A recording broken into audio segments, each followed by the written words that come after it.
সম্মানিত হাজিরিন, বান্দাকে আল্লাহ রাব্বুল আলামিন দুনিয়াতে প্রেরণ করেছেন নিয়ামত সহকারে। নিয়ামত যদি উঠিয়ে নেওয়া হয়, পৃথিবীর কোন মানুষ, কোন জানওয়ালা প্রাণী সেকেন্ডের উপরেও বাঁচতে পারবে না, ইন্তিকাল করবে, মারা যাবে।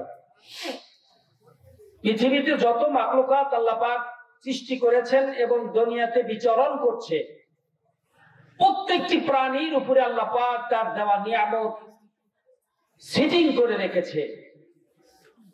এই নিয়ামত যদি সামান্য সময়ের জন্য সরিয়ে নেওয়া হয়, একটা প্রাণীও দুনিয়াতে জীবিত থাকবে না, ইন্তিকাল করবে।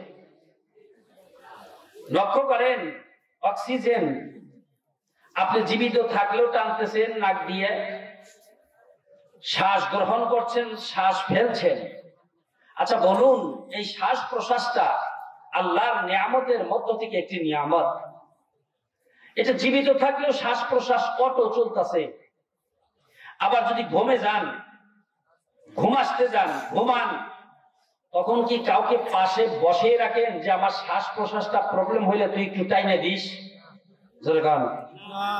তাহলে ঘুমের মধ্যে শ্বাস প্রশ্বাস অটো, ভিতরে যাইতেছে, বের হইতেছে, ঠিক না? অটো। তাহলে আল্লাহর দেওয়া নিয়ামত, নিয়ামতের মধ্যে আমরা ডুবে আছি। এই নিয়ামত আল্লাহ পাক হার লাইনে, হার ভাবে আমাদেরকে দিয়ে রেখেছেন। শ্বাস প্রশ্বাস নেওয়া হচ্ছে, ফেরেশতা নিযুক্ত করা হয়েছে। বান্দা যখন সারাটা দিন কাজকর্ম করে ঘুমায়, শ্বাস প্রশ্বাসের দায়িত্ব আল্লাহ পাক সেই ফেরেশতার হাতে তুলে দেন। সুবহানাল্লাহ। তো আসতে কর, আমার দিকে তাকান, পিছনের দিকে তাকায় থাকেন যা ভাইরা, আমার দিকে তাকান। ডাক দিয়ে বলেন, পরওয়ারদিগার, তোমার বান্দা ঘুমের মধ্যে চলে গেল, শ্বাস প্রশ্বাস বন্ধ করে দেব নাকি জারি রাখবো?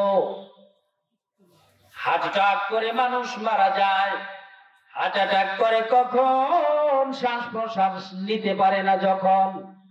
হঠাৎ অস্থির উঠে যায়, শরীরের ভিতরে ভালো লাগে না, বলতে দেরি আমার কেমন লাগে, এতটুক শব্দ বলতে দেরি তো ওই ব্যক্তির ভিতর থেকে প্রাণ উড়ে যাইতে দেরি হয় না। নির্দেশ কার? আল্লাহ। আল্লাহ। এই ফেরেশতা ডাক দিয়ে বলে, আয় আল্লাহ, তোমার বান্দা ঘুমাইছে, শ্বাস প্রশ্বাস কি জারি রাখবো নাকি বন্ধ করে দেব? আল্লাহ কয়, না না, শ্বাস প্রশ্বাস বন্ধ করিস না। আমি আল্লাহ রাব্বুল আলামিন আমার বান্দাকে এই শ্বাস প্রশ্বাস দিয়ে তাকে একটা নিয়ামত দিয়েছি, আর এই নিয়ামত ভোগ করে আমার বান্দা আজ নামাজ পড়ে নাই, আজ আমল করে নাই, হয়তো আগামীকাল করবে। নাফরমানির একটা সময় আমার বান্দার উপর দিয়া যাচ্ছে, নাফরমানির ভিতরে লিপ্ত আছে, হয়তো কিছুদিন পর আর নাফরমানি করবে না। আমার নাম রহমান, আমার নাম রহিম। আমার বান্দার শ্বাস প্রশ্বাস বন্ধ করিস না, আমার বান্দার শ্বাস প্রশ্বাস নেওয়া জারি রেখে দাও। আর একটু ধরে কান সুবহানাল্লাহ। পৃথিবীতে কিছু নিয়ামতকে আল্লাহ পাক দাঁড় করিয়ে রেখেছেন, যে নিয়ামতগুলি বান্দার জন্য খুবই দরকারি, খুবই প্রয়োজনীয়। লক্ষ্য করেন, খাবারের ফল ফ্রুটের গাছের দিকে লক্ষ্য করেন, তাল গাছ, নারকেল গাছ, লেচু গাছ, জাম গাছ, এরকম যত ফলওয়ালা গাছ আল্লাহ পাক দাঁড়িয়ে রেখেছেন, এগুলো আমরা ভোগ করি। একই গাছে ডাবটা পেকে গেলে হয় নারকেল, কাঁচা থাকলে সেটা ডাব।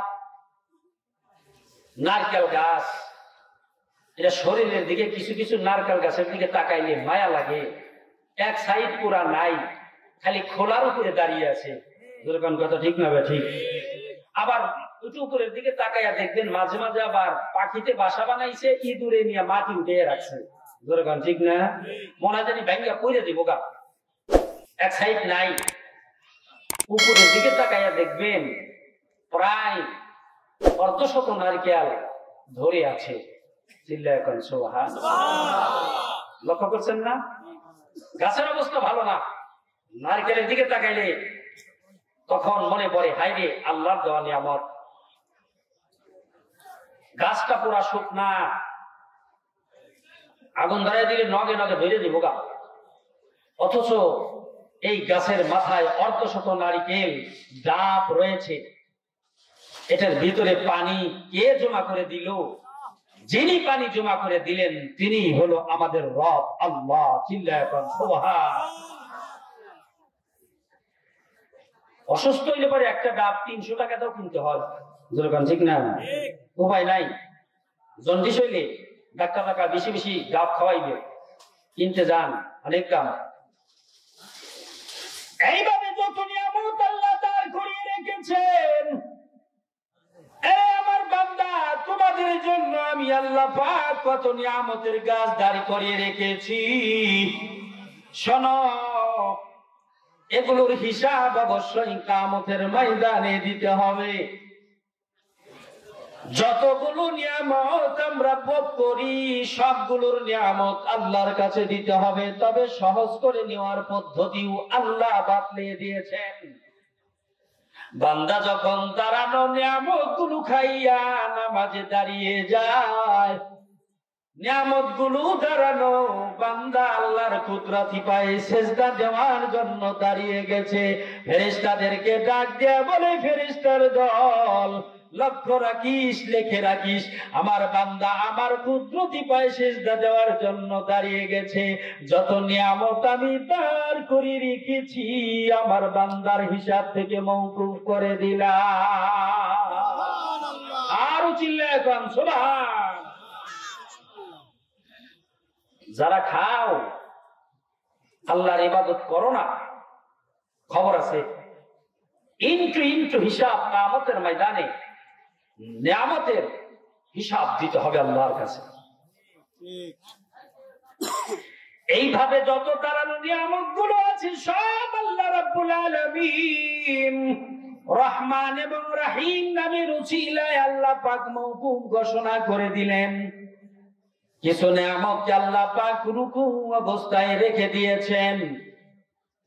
গরু ছাগল ভেড়া বকরি রুকু অবস্থায় চলাফেরা করেন, ঠিক না?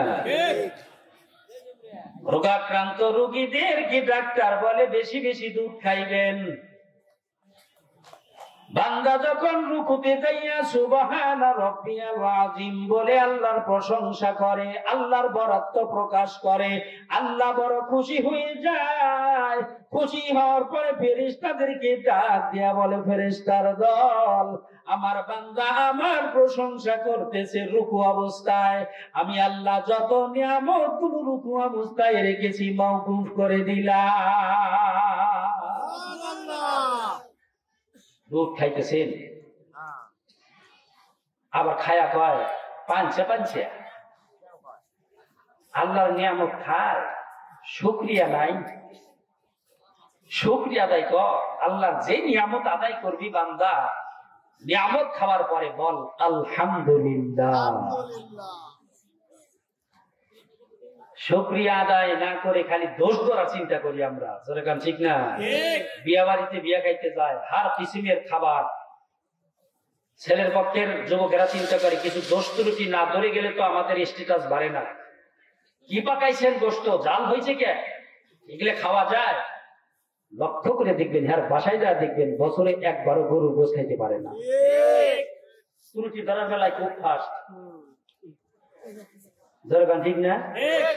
আবার হ্যাঁ যে নষ্ট করছে, কেজি কেজি নষ্ট করছে, খাইছে অর্ধেক ফালাইছে অর্ধেক, মানুষকে দেখাইলো আমি হলি কে নবাবের ফুল, অথচ বাপের রিক্সা চালায়। যেরকম ঠিক না? ঠিক নাফরমান, এত গোশত নষ্ট করছস, এই কথা কি ঠিক আছে নাকি? দোষ ত্রুটি করো, কেন করো? খাবার আল্লাহ এই খাবার খেয়ে বান্দা যখন বলে আলহামদুলিল্লাহ, আল্লাহ ডাক দিয়া বলেন, বান্দারে আমি তোকে রিজিক দিয়েছি, আর সেই রিজিক খেয়ে বলছস আলহামদুলিল্লাহ। তোর কাজ আমি আল্লাহ শুকরিয়া করা, আর আমি আল্লাহ তোকে শুকরিয়া আদায় করছো, সেই জন্য আমি আল্লাহর কাজ হলো নিয়ামত বাড়ায়া দেওয়া। আল্লাহ কোরআনে বলছে, لئن شكرتم لأزيدنكم ولئن كفرتم إن عذابي لشديد।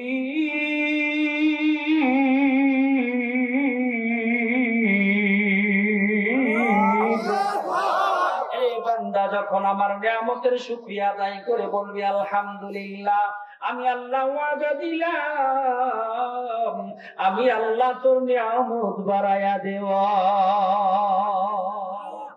এই নিয়ামত আল্লাহ পাক পৃথিবীর সমস্ত মানুষদেরকে সমপরিমাণ দিয়ে রেখেছে।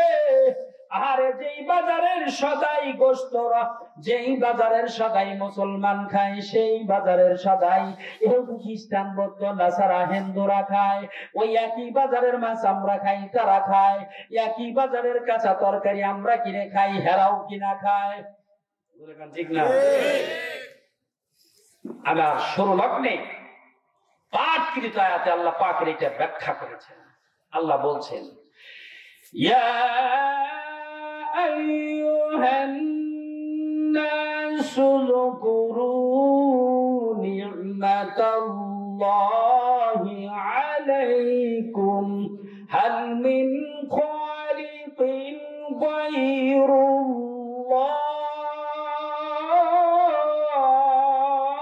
الله يرزقكم من السماء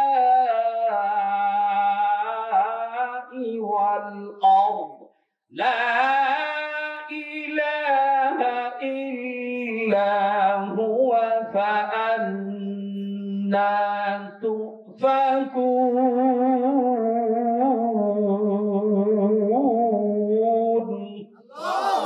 আল্লাহ রাব্বুল আলামিন বলেন, ইয়া আইয়ুহান নাস, হে মানুষ সকল, তোমাদের উপরে যে নিয়ামত আমি আল্লাহ দিয়েছি, এই নিয়ামতের কথা স্মরণ করো। এই নিয়ামত আমি আল্লাহ ছাড়া কি আসমান থেকে তোমাদের আর কেউ দিতে পারে না, না দিতে পারে না। আল্লাহ রাগান্বিত হয়ে বলেন, বিধর্মীদের উপরে রাগান্বিত হয়ে বলেন, ফাআন্না তুফাকুন, তাহলে আমার নিয়ামত খাও, আমার শুকরিয়া আদায় তোমরা না করে কোথায় দিশাহারার মতো দিশাহারা হয়ে যাও। আমার ভাইরা, মুফাসসিরিনে কেরাম ইয়া আইয়ুহান নাসের ব্যাখ্যা করতে গিয়ে বলেছেন, লিখেছেন, আল্লাহ পৃথিবীতে যত নিয়ামত দিয়েছে সব নিয়ামত আল্লাহর ইবাদত বান্দিগি করনে ওয়ালা বান্দা বান্দীদের জন্য দিয়েছেন। কিন্তু আমার ভাইরা, ধান বিক্রি করতে গেলে চিটাটা যেরকম ধানের সাথে চলে যায়, আল্লাহর ইতাআত করনে ওয়ালা বান্দা বান্দীদেরকে যে আল্লাহ নিয়ামত দিয়েছেন, এই নিয়ামত আমরা খাই, আমাদের ওসিলায় বেঈমানেরাও খায়। সুবহানাল্লাহ। বিয়া করতে যাইব বর, সাথে 50 জন যাত্রী, বর বিয়া করতে যাইব। ঘটনাক্রমে ঘটক বেটা কইছে, বর তুই থাক, আমরা 50 জন খাই আহি, আগামীকাল তুই যাস। জাহিরা 50 জন খাইতে বইছে, মেয়ের পক্ষের লোক জিগাইতেছে, বর কো? আজকে আইবো না, ঘোষণা করছে আগামীকাল আইবো, খাইবার দেন। খাওয়াতে তুমি ভিতর থেকে যাচ্ছে ইটি আমাকে নিয়ে এসে আগে বাইরের ব্যক্তির কান কোন ফাড়াই হেলাই দিই। কান কথা ঠিক না ভাই? ঠিক। কারণ যাকে উদ্দেশ্য করে আজকে আমরা খাবো, তারই যদি রেখে যান খাবার দিব। ঘটনাক্রমে 50 জনের জায়গায় 30 জন গেছেন, 20 জন কম গেছেন, কিন্তু বর নিয়ে গেছেন যে বিয়া করব। বর যায় বইছে, আপনারা বসছেন, জিগায় মানুষ এত কম কে, লোক নাই, যা আছি তাই দেন। খানা দিব না বাদা? খানা দিব, কারণ মেনজন আছে, যার কারণে 50-এর কাছে 20 জন বসলেও যত খাইতে পারেন খাওয়াইয়া দিব। তাহলে বোঝা গেল বরের ওসিলা কইরা সাথে বরযাত্রীরা খায়। ওই বাড়িতে যত কুত্তা বিলাই আছে হেডি আকারে 1 বছরের খাবার খায় না। কথা ঠিক না ঠিক? কুত্তায়ও খায়, খাইতে খাইতে পেটটা ফোলায়া এক সাইডে যায় গোংরায়। জিজ্ঞাসা করবেন এরম করো কে? এসে খাইছি, জন্মের খাওয়া খাইছি, আর ডিউটি যা ছিল একটা বাকি রাইনি, সব পেটের মধ্যে নিছি। ওই জায়গা দিয়ে বর পেশাব করে যাইতেছে, ধমক একটা দিয়ে বইছে বর রে। বর কয় যারও সিলাই খালি তারই তুই চেনস না, আমারই কস ভূত। অর্থাৎ কুকুরে ধমক দিয়ে কইতেছে বর রে তুই কেরা? খাইছে কারো সিলাই? বরের সিলাই। ঠিক তেমনি ভাবে পৃথিবীতে যত ইমানদার মুসলমান নরনারী আছে এরা হলো জান্নাতের বর। এদের ওসিলায় আল্লাহ রাব্বুল আলামিন অসংখ্য অগণিত নিয়ামত দেয়া রেখেছেন জমিনে।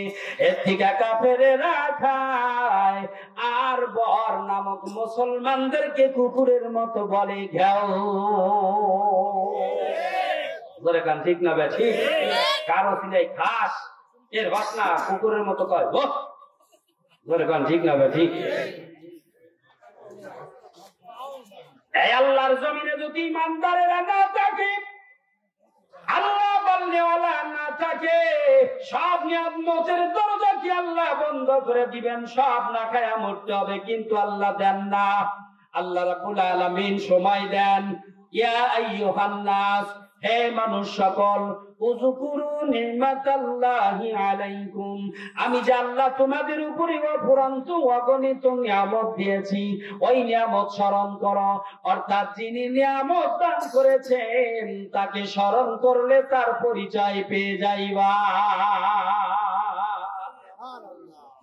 লেসু গাছে কে দিল রে থোকাই থোকাই লেসু, এই সমস্ত জিনিস দেখে মাথা হয় রে নিচু।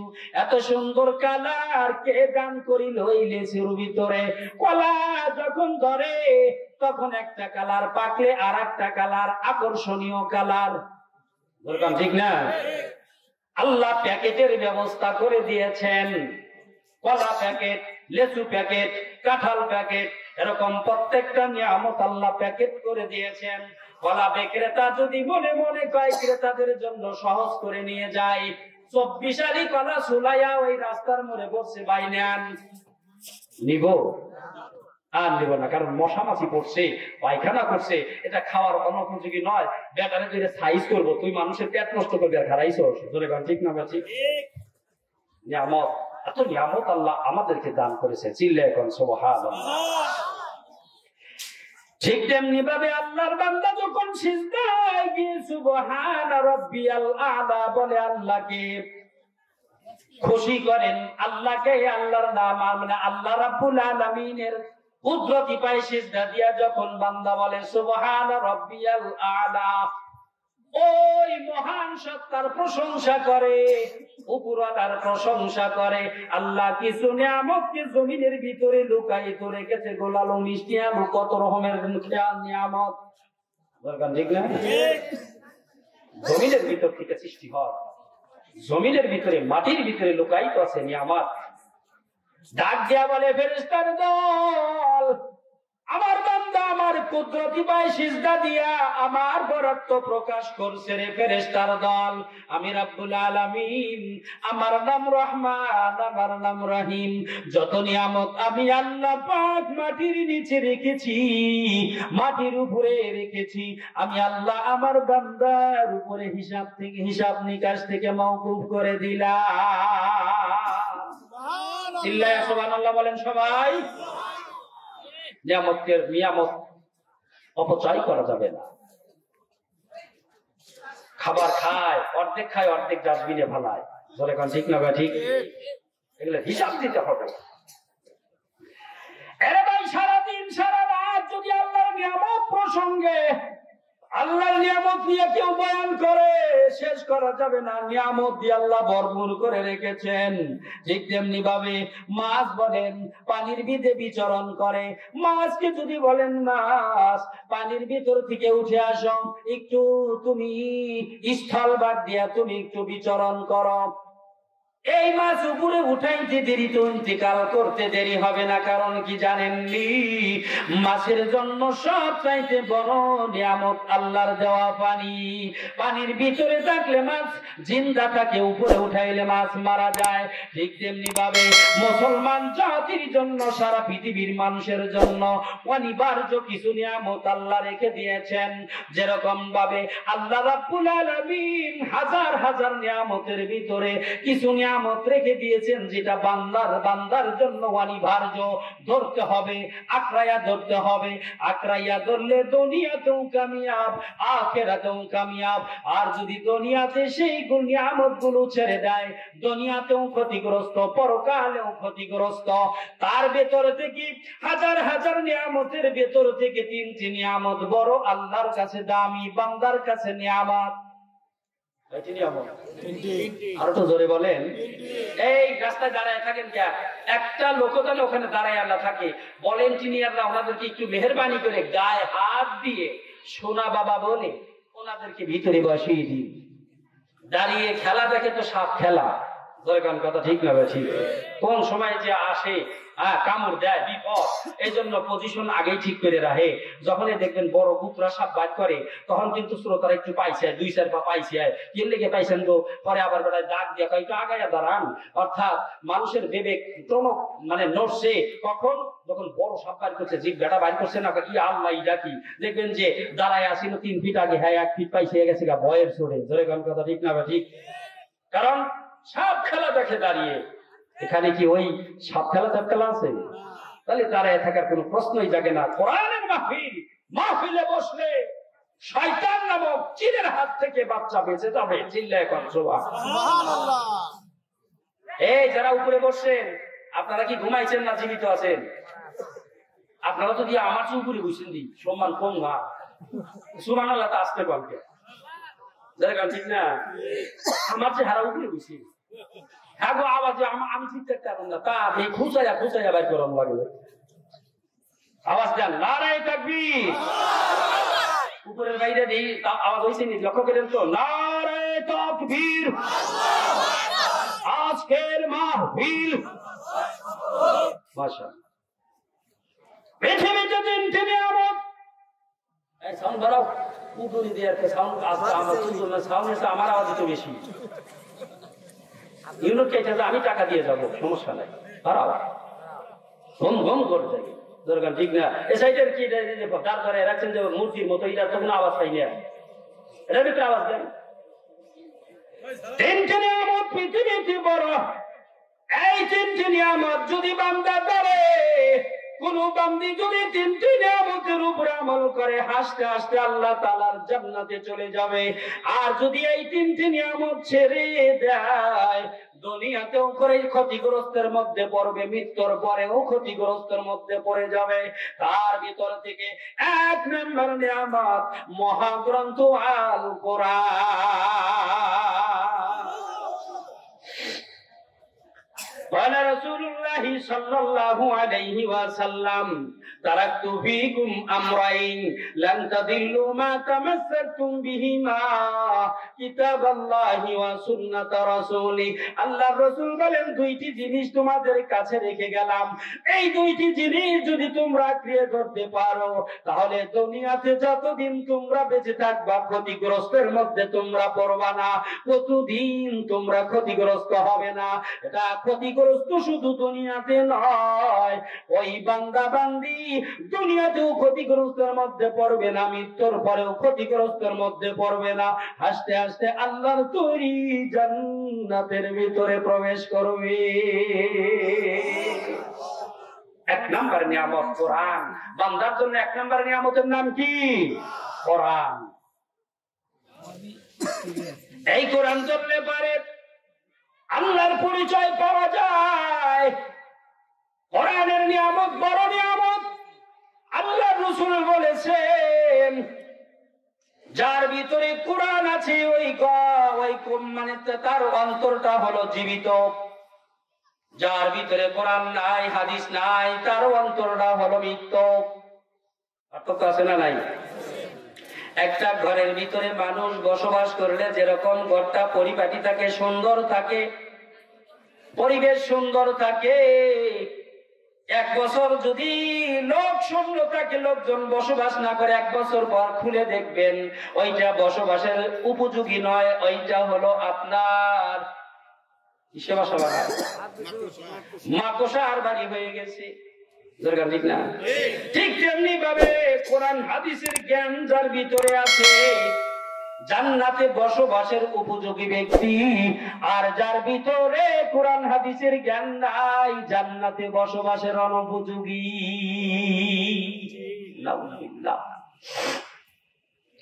কোরআন শরীফ বেশি বেশি তেলাওয়াত যদি শুনতে চান, তাহলে একমাত্র পৃথিবীতে যতগুলো মাদ্রাসা আছে রাত 3টার সময় এসে দাঁড়াবেন, ওয়ালের কাছে গুনগুন গুনগুন করে আল্লাহর বাণীর আওয়াজ পাওয়া যায়। তাহাজ্জুদের নামাজ পড়িয়া হেফজখানার পোলাপানে সুন্দর আল্লাহর বাণী নিয়ে বসে কোরআন তেলাওয়াত করে। আমার ভাইরা, তাফসীরের রুহুল বায়ানের ভিতরে মুফাসসিরিনে কেরাম তাফসীর করেছেন, পৃথিবীতে যারা কোরআন তেলাওয়াত করবে সর্বনিম্ন তাকে আল্লাহ পাক 2টি উপকারের ভিতরে সর্বক্ষণ রাখবে। চিল্লা এখন মারহাবা। 1 নাম্বার উপকার, কোরআন তেলাওয়াত করনে ওয়ালা ব্যক্তি কারো উপরে আপনার কারো পয়রা হয়ে ইন্তেকাল করবে না, কারো বোঝা হয়ে ইন্তেকাল করবে না। কেন জানেন? যে ব্যক্তি বেশি বেশি কোরআন তেলাওয়াত করে ওই ব্যক্তির কলবটা আল্লাহর কাছে দামি হয়ে যায়। অনেক লোক আছে মাসের পর মাস, বছরের পর বছর বিছানায় খাওয়া, বিছানায় পায়খানা, বেছানার ভেতরেই পেশাব, বৌমা এক লাথি মারে, অমুক এসে একটা লাথি মারে, গালের ভিতরে দিয়ে ধাক্কা মারে। জোরে গান কথা ঠিক না? ঠিক। অর্থাৎ কোরআনে কারীম যারা বেশি বেশি তেলাওয়াত করবে, দুনিয়াতে যারা কোরআন তেলাওয়াতে অভ্যস্ত থাকবে, এই ব্যক্তি কারো উপরে বোঝা হয়ে ইন্তেকাল করবে না। বোঝা হওয়ার আগেই আল্লাহ পাক তাকে দুনিয়া থেকে নিয়ে যাবেন। সুবহানাল্লাহ। আগামী বছর কই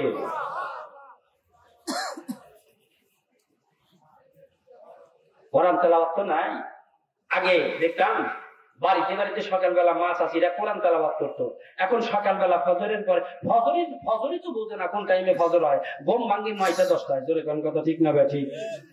এরপরে উঠে একটু বিরাজ করলো, করার পরে মোটামুটি সাজুকুজু হয়ে রিমোট খোঁজে। রিমোট, ঠিক না?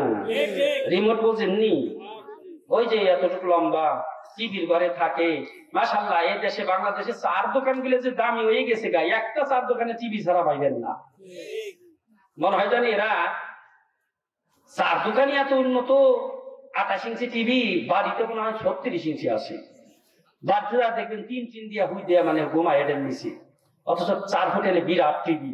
তোরে কোন ঠিক না? ঠিক। রিমোট খোঁজে আমাদের দেশের মহিলারা। এজন্য তো শান্তি নাই, একটু শান্তিও নাই, সোফাতে শান্তি নাই, এসির ভিতরে থাকে তাও শান্তি নাই, অশান্তির বাহার ঘরের ভিতরে। জোরে কারণ ঠিক না? ঠিক। শান্তিওয়ালার সাথে সম্পর্ক ভালো না তো, এটি খালি হুজুর গো কাছে আসে দোয়ার লাগিয়ে। 1 নম্বরে পৃথিবীতে যারা বেশি বেশি কোরআন তেলাওয়াত করবে, তাফসীরের কিতাবের ভিতরে মুফাসসিরিনে কেরাম উল্লেখ করেন, কোনদিন সে ব্যক্তি কারো বোঝা হয়ে মৃত্যুবরণ করবে না। 2 নম্বর ফায়দা, আমার ভাইরা, আল্লাহ রাব্বুল আলামিন কত মেহেরবান, কত দয়ালু। যারা বেশি বেশি কোরআন পড়বে এদের যৌবন একেবারে নষ্ট হবে না। যৌবন নষ্ট হবে না, ধ্বজভঙ্গ হবে না, কোনদিনও হবে না। প্রশ্ন আসবে, হুজুর কোরআন তেলাওয়াতের সাথে যৌবনের কি সম্পর্ক? দরকার ঠিক না? ঠিক। এটা তো ডাক্তারি ট্রিটমেন্ট। আপনি যে কইতেছেন যে কোরআন তেলাওয়াতের সাথে সম্পর্ক, হ্যাঁ, বিশাল সম্পর্ক। পৃথিবীতে যত পড়া আছে, পড়তে গেলে পরে শ্বাস প্রশ্বাস বন্ধ করে পড়ার দরকার হয় না। হ্যাঁ, উমরে বক্তব্য দেয় কিনা রে, গাড্ডা ধরে একটু বসায় দে, যত করেন আমার দিকে তাকান, ওই কথাটা ওর বন্ধ করে।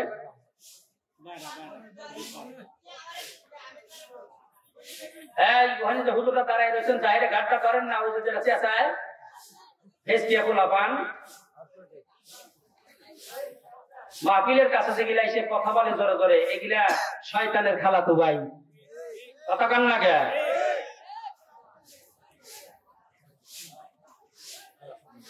পৃথিবীতে যত পড়া আছে শ্বাস বন্ধ করে পড়ার সিস্টেম নাই। আপেল আপেল আপেল ইংলিশে বানান করতেছে বাচ্চারা, হ্যাঁ APPEL আপেল, মানে দম দেখে যতগুলো অক্ষর করতেছে তার আগে পরে দম ছাড়তেছে, ঠিক না? তারপরে সকালে উঠিয়া আমি মনে মনে বলি সারাদিন যেন আমি ভালো হয়ে চলি, আদেশ করেন যাহা মর গুরুজনে। এই যে পড়তেছে মুখস্থ করতেছে জেঙ্গা, প্রত্যেকটা শব্দের পরে দম নিতেছে ফালাইতেছে, দিন নিতেছে ফালাইতেছে। কোরআন তেলাওয়াত যদি আপনি এইভাবে করতে যান নমাজি হইব না। কেউ যদি কয় আল হাম দু লিল, নামাজ পড়াইতেছে ইমাম সাহেব, লিল লা হি রাব্বিল আলামিন, নামাজ হইব? ওরে করবো কি পিছন থেকে মুসলিরে চাইলে হারাইয়া করবো যে এরকম সুরেনি ভাষা কোনটা শিখছো, কোন কথা ঠিক না ভাই? ঠিক। তাহলে কি করতে হবে? দম ফালানোর কিছু নিয়ম আছে, টান আরো কিছু নিয়ম আছে। সব জায়গায় ফালান যাইবো না, আবার সব জায়গায় ঠিকই মনে করেন যে টানা যাইবো না, সিস্টেম আছে, দাড়ি কমা আছে। কি করতে হবে? এক টানে আলহামদুলিল্লাহি রাব্বিল আলামিন।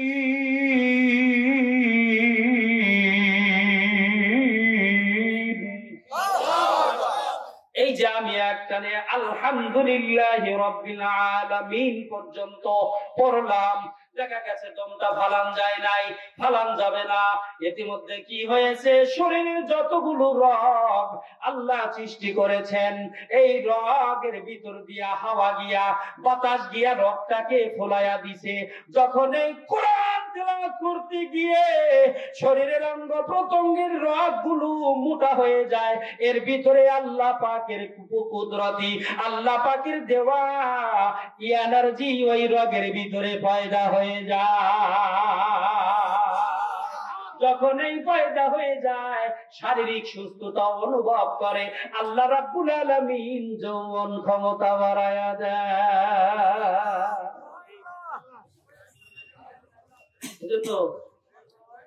হুজুর গো যেগুলো হুজুর গুলো বিয়ে হয়েছে, আমি আজ পর্যন্ত দেখিনি যে ভাইকে আড়াল লাগে গেছে গা, কিন্তু ডক্টর MBBS কত কত রকমের লোকদেরকে দেখলাম বউ ভাইকে গেছে গা, আমাকে কাছে কত লেগে আইছে। ঠিক না ভাই? ঠিক। দেখছেন কোরআন তেলাওয়াত করলে যৌবন শক্তিকে আল্লাহ পাক বৃদ্ধি করে দেয়। সুবহানাল্লাহ। আগামী সপ্তাহে কই এক নম্বরে কোরআনের তেলাওয়াত। যেই ঘরের ভিতরে কোরআনের তেলাওয়াত আছে ওই ঘরের ভিতরে শয়তান বাসা বানাতে পারে না। আল্লাহর কালাম বড় দামি, এক অক্ষর পরে তো 10টা নেকি, আর এক অক্ষর পরে তো 10টা নেকি। বেশি বেশি কোরআনের সবক, বেশি বেশি কোরআন তেলাওয়াত বাসা বাড়িতে আরম্ভ করে দাও। বেশি বেশি করে পরিবার পরিজনের ভিতরে কোরআনের তেলাওয়াত আরম্ভ করে দাও। দেখবা তোমার বাসা থেকে অশান্তি আল্লাহ দূর করে দিয়েছে। কারণ এ বাণী কোন মানুষ রচিত বাণী না, এই বাণী ডাইরেক্ট মহান আল্লাহর কুদরতি ভাষা। এত দামি ভাষা, এত সম্মানিত বাণী, যে বাণীর উপরে আর কোন বাণী হতে পারে না। তাওরাত জবর ইনজিল ছিল, এই কিতাবের উপরে ঈমান আনতে হবে, বিশ্বাস রাখতে হবে, কিন্তু তার তেলাওয়াত অব্যাহত নাই, তার তেলাওয়াত অফ হয়ে গেছে। ঠিক না? ঠিক। কিন্তু এমন একটা ঐশী বাণী, যে বাণী কিয়ামত পর্যন্ত অব্যাহত থাকবে, কোন নতুন করে কোন নতুন বাণী আবিষ্কার হওয়ার সুযোগ নাই। আল্লাহর কালামুল্লাহ বলে ঢুকাইয়া দিবা সুযোগ নাই, পারবেও না কিয়ামত পর্যন্ত। চিল্লায়া কোন সুবহানাল্লাহ।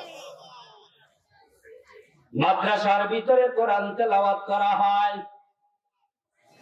এই কোরআন তেলাওয়াতের কি বরকত!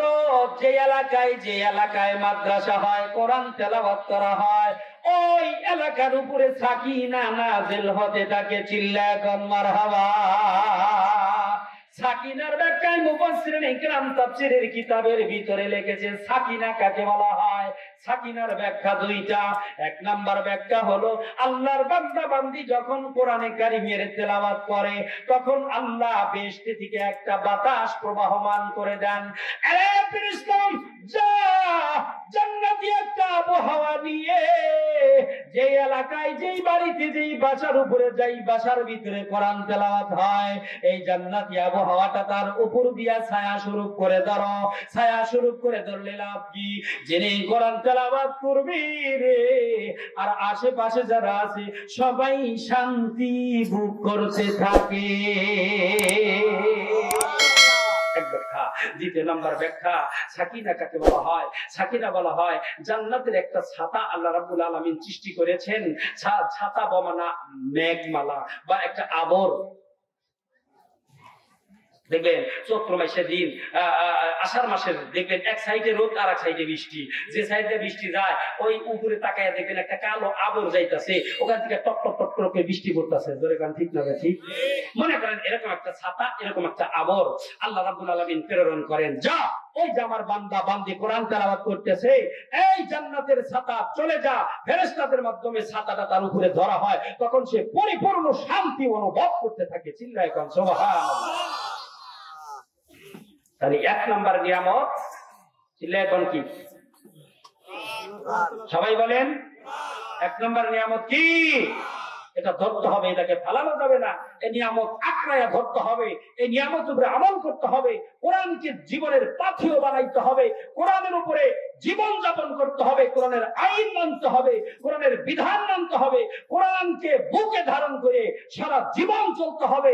তাহলে একজন পাক্কা মুমিন হিসেবে আল্লাহর কাছে আপনি আল্লাহ রাব্বুল আলামিনের কাছে একজন গ্রহণযোগ্য তা লাভ করতে পারবেন। চিল্লায়া কান সুবহানাল্লাহ। সময় যত সংক্ষেপ, এক নম্বর নিয়ামত কোরআন সকলেরই ধরতে হবে, ছাড়ার উপায় নাই। ছাড়বেন তো রাস্তা ভালো না, ওই বাম দিকের রাস্তায় যেতে হবে। কোরআনের আইন মানবেন, কোরআন মানবেন তো ডান দিকের রাস্তা জান্নাতে আল্লাহ পৌঁছাইয়া দিবেন। দুই নম্বর নিয়ামত, আল্লাহ রাব্বুল আলামিন লক্ষাধিক পয়গম্বরদেরকে দুনিয়াতে প্রেরণ করেছেন উম্মতের জন্য নিয়ামত। কারণ আল্লাহর হাবিব আইয়ামে জাহিলিয়াতের যুগ পেরিয়ে যাওয়ার পর আল্লাহ প্রেরণ করেছেন। মানুষ হক হালালি বুঝতো না, হালাল হারাম বুঝতো না। জীবিত জানোয়ার, মৃত্যু জানোয়ার, তারা কোনটা হালাল কোনটা হারাম তমিজ করতে পারতো না, খেয়ালাইতো। এই আইয়ামে জাহিলিয়াতের যুগের পর আল্লাহর নবীকে আল্লাহ আলমের জন্য, দুনিয়ার মানুষের জন্য নিয়ামত বানাইয়া প্রেরণ করলেন। এই নিয়ামতের রাসূলদেরকে উম্মত পাইয়া আল্লাহ রাব্বুল আলামিনের পরিচয় লাভ করেছে। তাহলে দ্বিতীয় নম্বর নিয়ামত রাসূলের জীবন আদর্শ। দ্বিতীয় নম্বর নিয়ামত কি বলেন? রাসূলের জীবন আদর্শকে নিয়ামত মনে করতে হবে। যে এই নিয়ামত, এত সুন্দর পোশাক, এই যে আমি পরিধান করে বয়ান করতেছি, এই পোশাক আবার কিছু লোক দেখিয়া আবার আপনার ক্রিটিসাইজও করে। ঠিক না? ক্রিটিসাইজ করে। অথবা যেই লোকটা ক্রিটিসাইজ করলো, এই লোকটা আজীবন ক্রিটিসাইজ করে যখন বিয়ার বয়স হয়েছে, বিয়া করতে গেছে, হ্যাঁ কি প্যান্ট শার্ট পরে গেছে, না আজ এরকমই পোশাক পরে গেছে, এরকম পোশাক পরে গেছে। ওই সময় রাস্তার ভিতরে টাইনা খুলে দেওয়ার দরকার ছিল। তুই আজীবন এই টুপি দাঁড়িয়ে দেখলে পারে তোর খালি চুল কাইছে, আজকে বজ্জাত, তুই যে বিয়া করতে যাইতেছস এই পোশাক করছস কে? জোরে কোন কথা ঠিক না বে ঠিক? তোরের নাই সাধন নিশান না? তাহলে পোশাকের দাম আছে না নাই? অনেক দাম। বিয়া করতে গেলে প্যান্ট শার্ট এলাও না, 7,000, 8,000, 9,000 টাকা দিয়া সালোয়ার কিনে, পাঞ্জাবি পরে, যেরকম ঠিক না? এরপরে আবার দামি একটা টুপি পরে, রাজমুকুট, এটা পরে। তো আমরা সবসময় পরিধান করার কথা, কিন্তু আমরা তো ভোং ছোং পছন্দ করি না, আমরা সাদা টুপি মাথায় দিয়ে যাই। রাসূলের দেওয়া তরিকার উপরে জীবন যাপন করলে আল্লাহ রাব্বুল আলামিনের প্রিয় বান্দা হিসেবে মানে আপনার খ্যাতি লাভ করতে পারবেন, আল্লাহ রাব্বুল আলামিনের প্রিয় বান্দা হতে পারবেন। আল্লাহর বিধান মানলেন কিন্তু রাসূলের তরিকা মানলেন না, এলাও না ইবাদত। একজনে ইট বানাইছে, ইট খোলায় কান করে, তো ইটের মালিক যে ফরমা দিছে শাল কাঠের বার, এবারে চালাকি করে ইট বানাইতেছে আর মনে মনে কইতেছে বাড়িতে শিমুল কাঠ আছে, শিমুল কাঠ দিয়ে আগামীকাল আমি নিজেই ফর্মা বানাই নিয়ে আসবো। কয় ফিট বাই, মানে কয় ইঞ্চি বাই কয় ইঞ্চি, 10 ইঞ্চি বাই 5 ইঞ্চি, মাপ দিয়েছে বাড়িতে শ্যামল কাঠ চিনেন, শ্যামল কাঠ দিয়ে উনি নিজে একটা ফর্মা বানিয়ে নিয়ে গেছে গা। কিন্তু মাগার মালিকের ফরমান নিচে সিল আছে, কিন্তু উনি যে ফর্মা বানিয়ে নিয়েছে ABC ATN এরকম সিল থাকে না ইটের ভিতরে, ওই ওনারটার ভিতরে সিল নাই।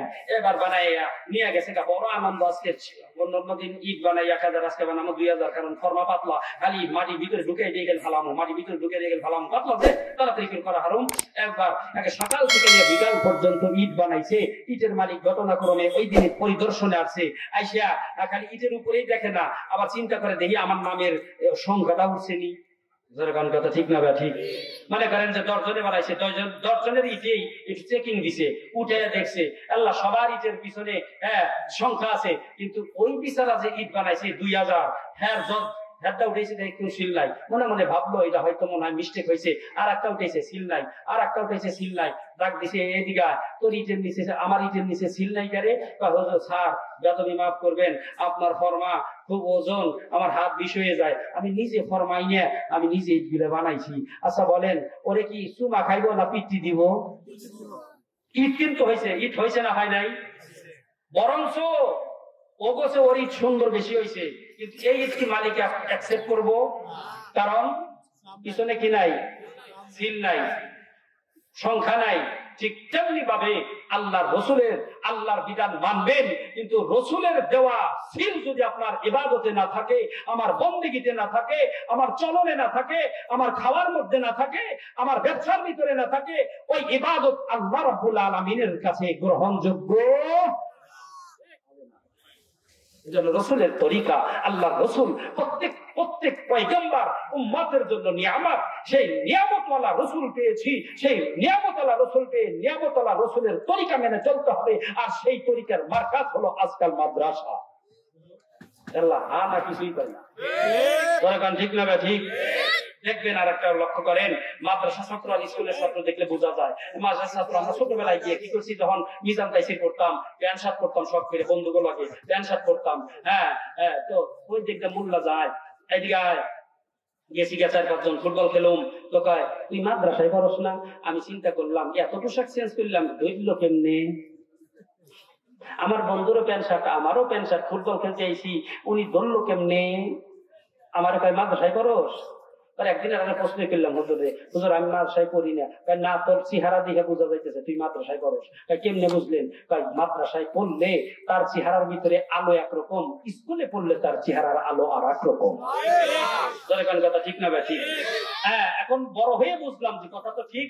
1000 ছেলে আমার সামনে এনে দেন, স্কুল পড়ুয়ার মাসা পড়ুয়া এনে দেন, দুইটারই দাড়ি নাই, সবারই দাড়ি নাই, আমি একটা একটা করে সরাই দেবো। এটা মাদ্রাসার, এটা স্কুলের, এটা মাদ্রাসার, এটা স্কুলের, আমি সরাই দিতে পারবো। কারণ তাকে দেখলেই, তার নমুনা, তার চেহারা দেখলেই বোঝা যায় কোরআনের ছাপ তার চেহারার ভিতরে ভাসতেছে। ঠিক না?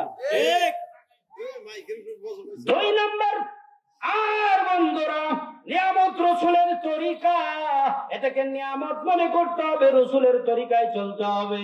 আমার ভাইরা, এই জন্য আল্লাহ রসুল বলেছেন 2টি জিনিস রেখে গেলাম, 1 নম্বরে কোরআন, 2 নম্বরে রসুলের জীবন আদর্শ হাদিস। এই 2টি জিনিস যদি পাকড়ায়া ধরতে পারো, আঁকড়ায়া ধরতে পারো, তাহলে দুনিয়াতেও ক্ষতিগ্রস্ত হবে না, মৃত্যুর পরেও তোমরা ক্ষতিগ্রস্ত হবে না, হাসতে হাসতে খোদা তাআলার জান্নাতে পৌঁছায়া যাইবা। সুবহানাল্লাহ। আওয়াজ ভাই নাই, চিল্লা এখন সুবহানাল্লাহ। অন্যান্য বছর ওয়াজ করি লোক বেশি হয়, এবছর লোক এত কম, কি ঘটনা কি গো?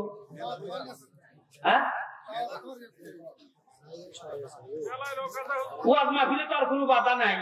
এখন তো একদম আমরা মন খোলাসা করে কথা কই, কারণ ওই দিন গেছে গা। এখন মনে করেন যে আমাকে যে সুখের দিন আইছে রে ভাই, আমরা সব কথাই ওয়াজে কইতে পারি। চিল্লে এখন মারহাবা। এখন কি কোনো বাধা আছে?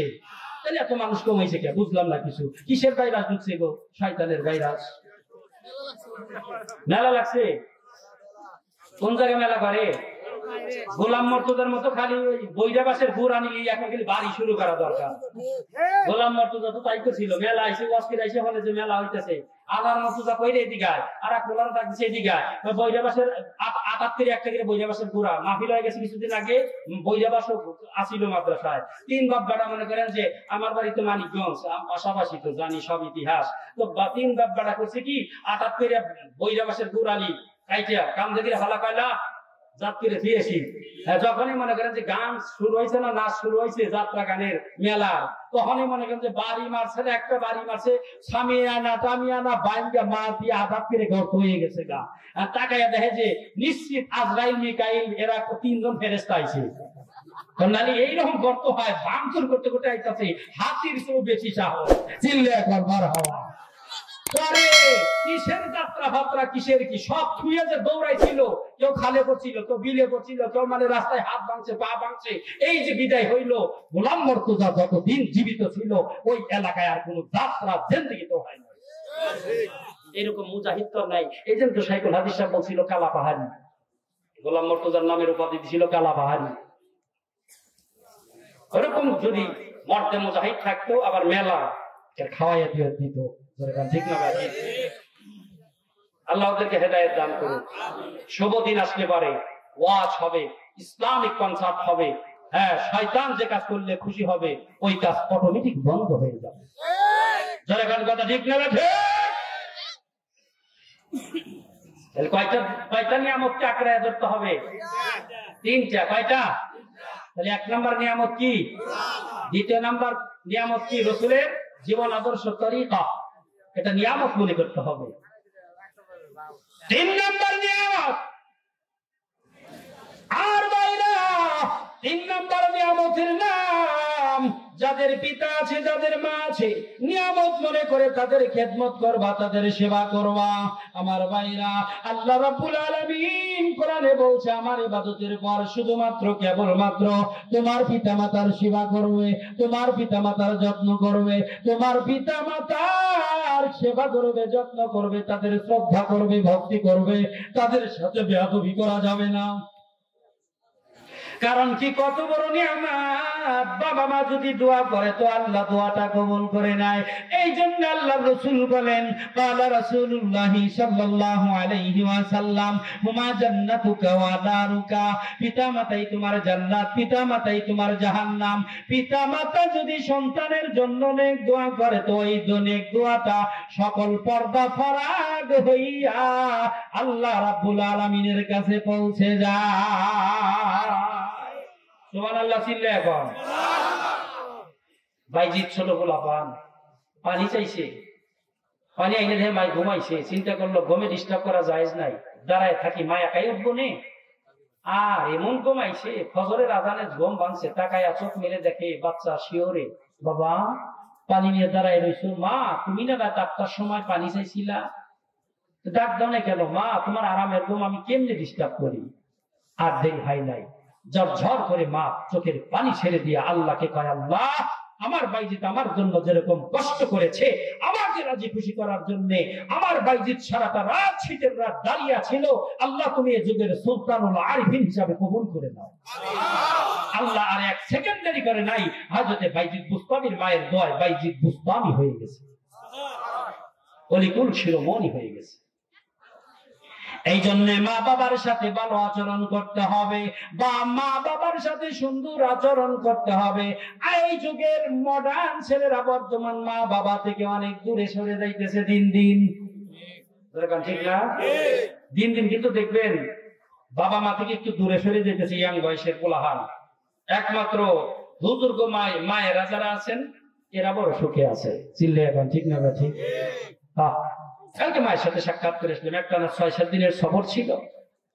কালকে রাত্রে আমার প্রোগ্রাম ছিল পাবনা জেলাতে, ওখান থেকে মাহফিল করে রাত বাড়িতে চলে আসছি। মা ভি এসে একটা ডাক দিছি, রাত বাজে তখন প্রায় 1টার কাছাকাছি। আছি বাবা, যাক না আছি, 60-এর মতো বয়স। মার সেবা যত্ন করলাম, ফল টল ইত্যাদি যা কিছু লাগে নিয়ে গেলাম, কি খুশি। হ্যাঁ, এরপরে আমাকে বলছে এগুলো না কি দরকার বাবা টাকা পয়সা নষ্ট করা। মা দেখেন, এই জন্য মা বড় নিয়ামত, মাকে যারা পেয়েছেন সেবা করবেন। মার যদি সেবা যত্ন করতে পারেন, যদিও আপনি আছেন এখন 0 পয়েন্টে, অর্থনৈতিক দিক দিয়ে 0 পয়েন্টের, আমি আজিজুল হক আরিফি বলে যাই, লিখে রাখো স্বর্ণ অক্ষরের ডায়েরির ভিতরে, তোমার মার দোয়া যদি তুমি রাখতে পারো, মার সেবা করে যদি মার দোয়া রাখতে পারো, আমি বলে গেলাম, তুমিও যদি এখন অর্থনৈতিক দিক দিয়ে দুর্বল চাও, তোমার সন্তানের আমলে আল্লাহ তোমাকে এরকম 0 রাখবে না, অর্থনৈতিক দিক দিয়ে আল্লাহ হিরো বানায়া দিবে। মার দোয়া বন্দুকের গুলি মিস হয়, মার দোয়া মিস হয় না। নিজেই তো প্রমাণ। আল্লাহ পাক যেমন সম্মান দিয়েছেন আপনার মাঠে ময়দানে, আল্লাহ পাক অর্থনৈতিক দিক দিয়ে ওইরকম সম্মান দান করেছে। ছিল না কিছুই, এখন তো যেদিকেই তাকাই আল্লাহর নিয়ামত দিয়ে আল্লাহ ভরপুর করে দিয়েছে। মার দোয়া উস্তাদদের দোয়া। আমার উস্তাদ বসে রয়েছে ভিতরে, আমি তো লক্ষ্য করি নেই যে হুজুর বয়ে রয়েছে, ব্যাকের লগে মুসাফা করতেছি, হুজুরের মুসাফা করছি, যখন তাকাই দিই হুজুর একা, আমি আকাশে তা পাতালে বলছি ইয়া আল্লাহ ইন্নালিল্লাহ, হুজুর এসে এনে বয়ে রয়েছি, হুজুরের কাছে সাহেবি গায়া পড়ছি, সানি পড়ছি হুজুরের কাছে। আল্লাহু আকবার। আমাকে দেখে হুজুর বলছে তুমি আজিজুল হক আরিফি না? জি হুজুর। দেখেন কি মনে রাখছে, দেখা কিন্তু 7-8 বছর আরো বেশি, অনেক দিন হইল। 2003 সালে হুজুরের কাছে সাহেবি গায়া করছি আমি, জসিম ভাই। এখন হুজুর আমার চেহারা মনে রাখছে। কেমনে মনে রাখলো? আমরা হলো হুজুরের রূহানি সন্তান।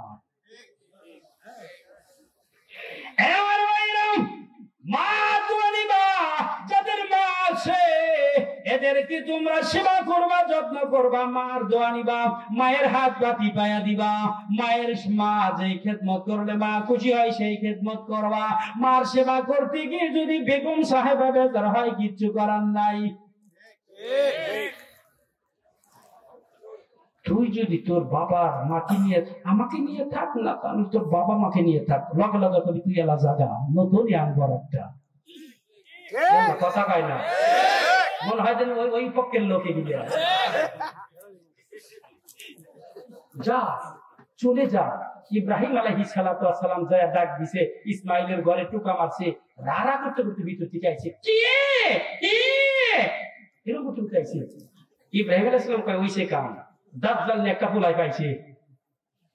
তাই ইব্রাহিম কোথায় জানি না, কই গেছে, আপনি কেনা যান এখান থেকে।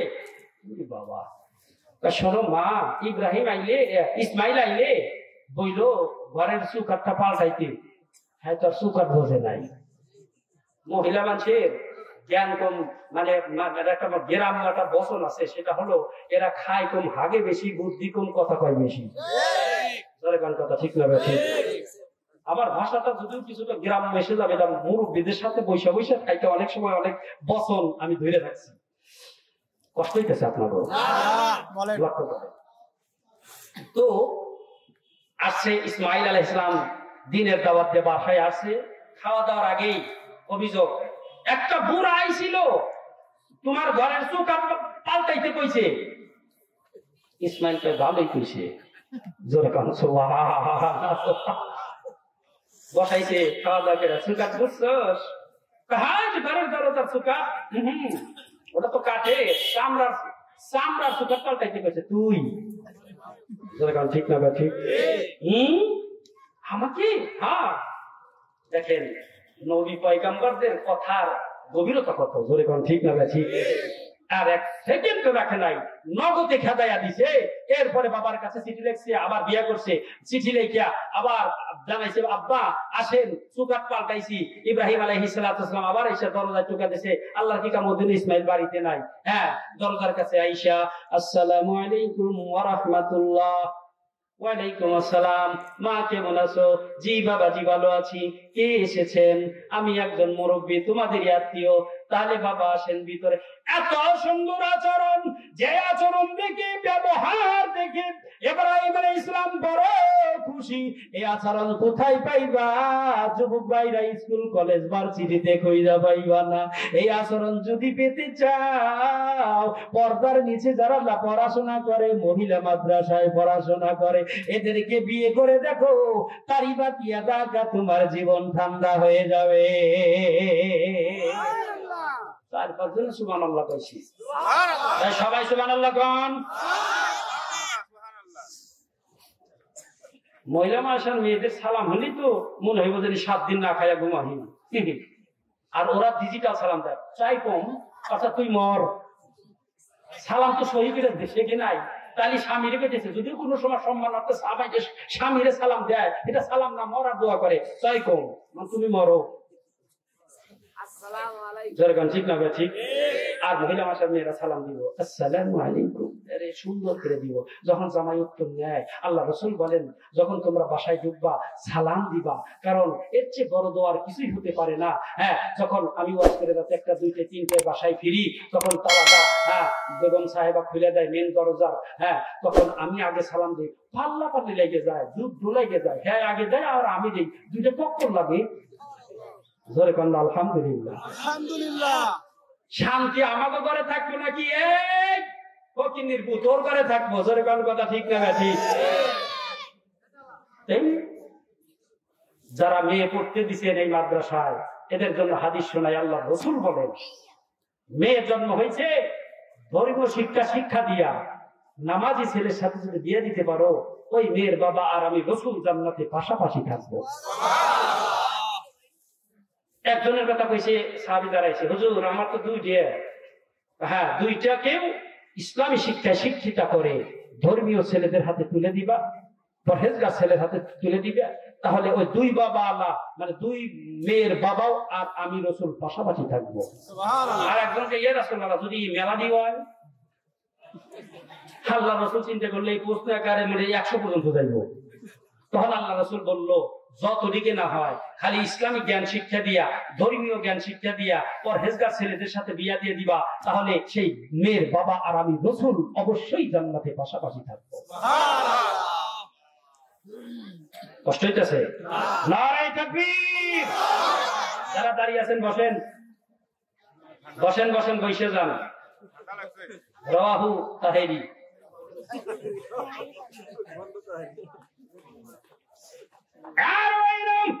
এই জন্য পিতা মাতা পরের তারিখ ইব্রাহিম আলাইহিস সালাতু ওয়াস সালাম ইসমাইলের বাসায় এসে বৌমার আচরণ দেখে বড় খুশি।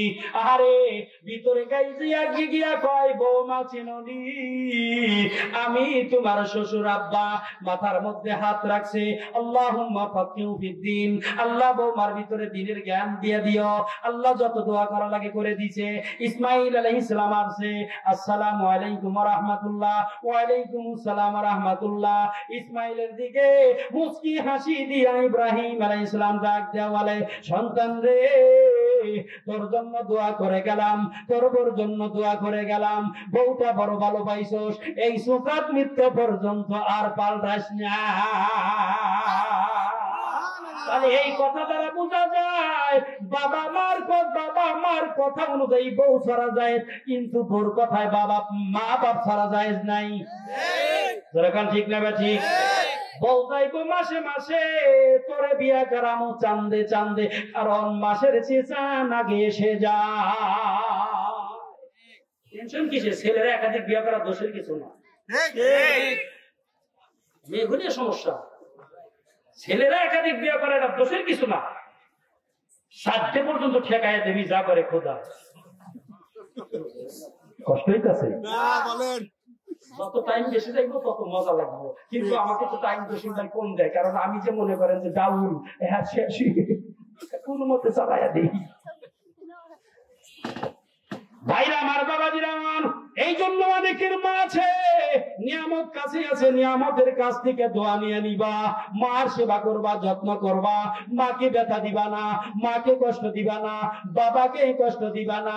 একজন সাহাবী ডাক দিয়া বলেন, ইয়া রাসূলুল্লাহ, ইয়া হাবিবাল্লাহ, মাকে পিঠের ভিতরে নিয়ে মা হাঁটতে পারে না, 7টা চক্কর দিয়েছি খানায় খাবার চতুর্দিক দিয়া, আমার কি দায়িত্ব পূর্ণ হয়েছে? আল্লাহর রাসূল বলেন, না না, তুমি যদি তোমার গায়ের চামড়া দিয়া মায়ের জুতা বানায় দাও, ঋণ পরিশোধ হবে না।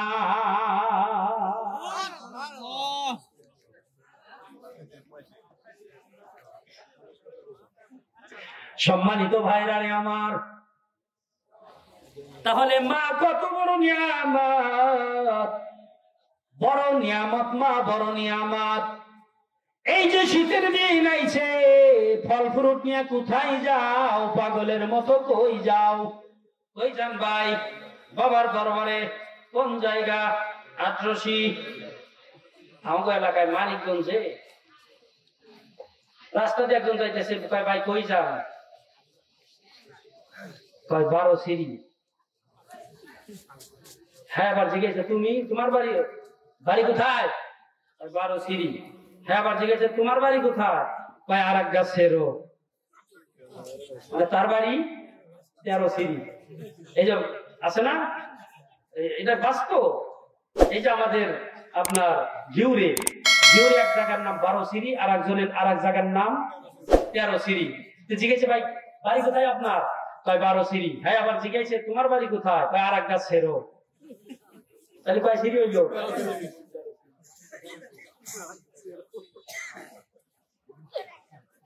কষ্ট হইতেছে, হইলে তাড়াতাড়ি আমি যাইতে পারবো না।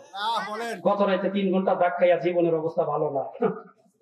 আমার এখানে টাইম বেশি করে দেয়। মাগরিবের পর থেকে কয় নেয়া নেহার ঈশা পর্যন্ত দাগ টান। কত জায়গা আছে কয় ঈশার নাম আছে 8টায় দিমানি, কয়তেই থাকে। আর আমার বন্ধুগণ, এই জন্য মা কি ফল ফ্রুট না দিয়া কই যাও? কয় আটরশি।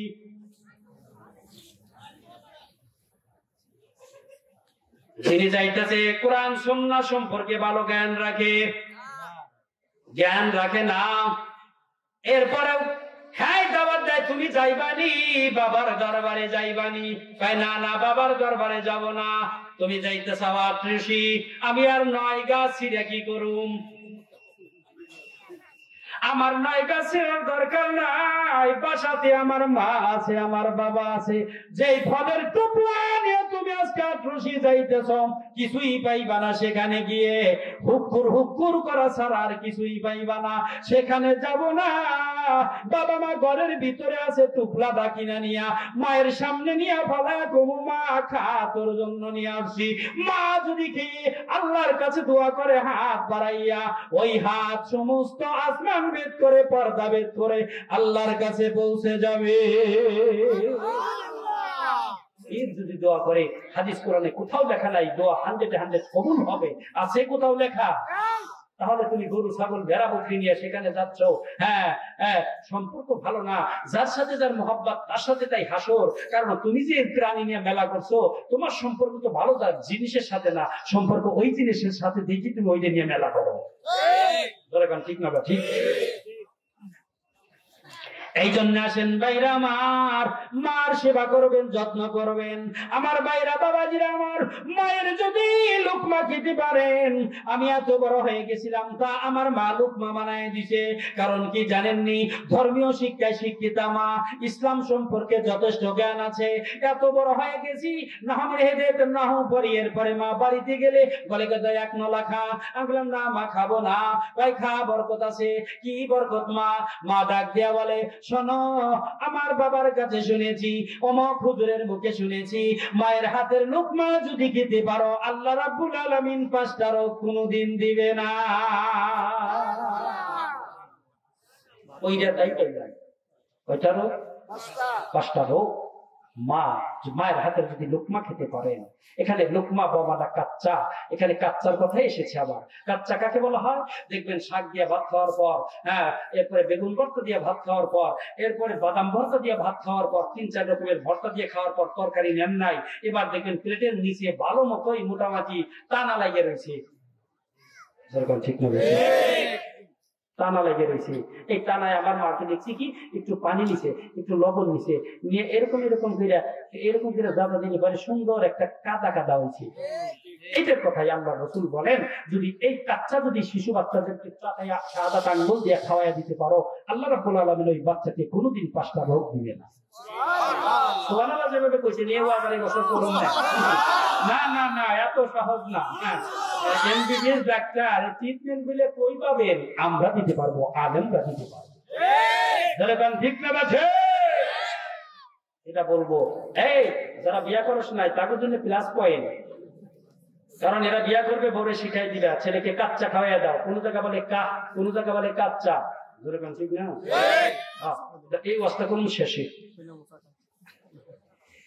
আর ভাইরা, মা যে কত বড় নিয়ামত, মায়ের দোয়া কত বড় মানে কাজে আসে। শোনেন, লক্ষ্য করেন, বোঝার চেষ্টা করেন রে ভাই। এই যে শীতের দিন, মার সামনে মানে বেদানা, আঙ্গুর, যত রকমের ফল আছে আপনার আয় অনুযায়ী মার সামনে নিয়ে দেন। খালি বিবিরে খাওয়াইও না, বিবিকে খাওয়াইবা 2 মাস, 1 মাস খাওয়াইবা না, দেখবা যে ফুটা একটা দিয়ে বইব। এই মাসে আর ফল খাইতেছিল, শরীরটা দুর্বল হয়ে যাইতেছে। দরকার ঠিক না? আর মাকে যদি আজীবন না দেন, মা কোনোদিন কইব না একটা ফল নিয়ে গেছে গেদা, কারণ মা ভালো করেই জানে আমার পোলার ইনকাম সোর্স খারাপ, আমার ছেলের হয়তো টাকা নাই, আমার ছেলের হয়তো পকেটে কিছু নাই, হয়তো আজকে রুজি ভালো হয় নাই। মা সবসময় চিন্তা করে যে আমার পোলায় মনে হয় কষ্টে আছে। কারণ পৃথিবীতে নিঃস্বার্থ যদি কেউ থাকে, পৃথিবীতে নিঃস্বার্থ যদি কেউ থাকে পৃথিবীতে একমাত্র মা, তাছাড়া পৃথিবীর সব স্বার্থবান। একজনে ফোন করছিল 20 বছর আগে, বইয়ের সাথে এত খাতির, ঘুরতে পালাইছে। বউ আবার একটু প্রশংসা করছে, শোনো আসলে তোমার কোনো রাগ দেখি না, তুমি যে কত ভালো, আসলে তোমার মতো একটা স্বামী আমি চাইছিলাম মনে মনে, আল্লাহ পাওয়াইয়া দিছে। তো বউ স্বামী আবার কইতেছে, রাগ আছে, রাগের সাথে একটা খুন করে হালাইছিলাম 20 বছর আগে, এটার কোনো তথ্যপত্র হইল না। এই যে কইছে তো ধরা খাইছে। 1 মাস পর কি জানি কথা নিয়ে ঝগড়া লাগছে, মারছে একটা থাপ্পড়। তোর ওই খুনের কথা আমি মানুষকে বলে দেব। আস্তে আস্তে, হ্যাঁ রুসিয়াতে ঠিক না? ঠিক ধরা খাইছে কিনা? যখনই কিছু শাসন করতে যায় তখনই বোকা, তোর কিন্তু ওই ঘটনা আমি বলে দেবো, তুই যে অমুক গ্রামে একজনকে খুন করছিস, তুই কি 1 নম্বর আসামি, আমি কিন্তু কয়ে দিব। তখন স্বামী আস্তে করে ঘর থেকে বের হয়ে যায়, শাসন বাদ। তাহলে দেখেন, একটু শাসন বউকে করতে গেছে, বড় ভুল, শাসন করতে গেছে, ওই কথা কয়ে দিব।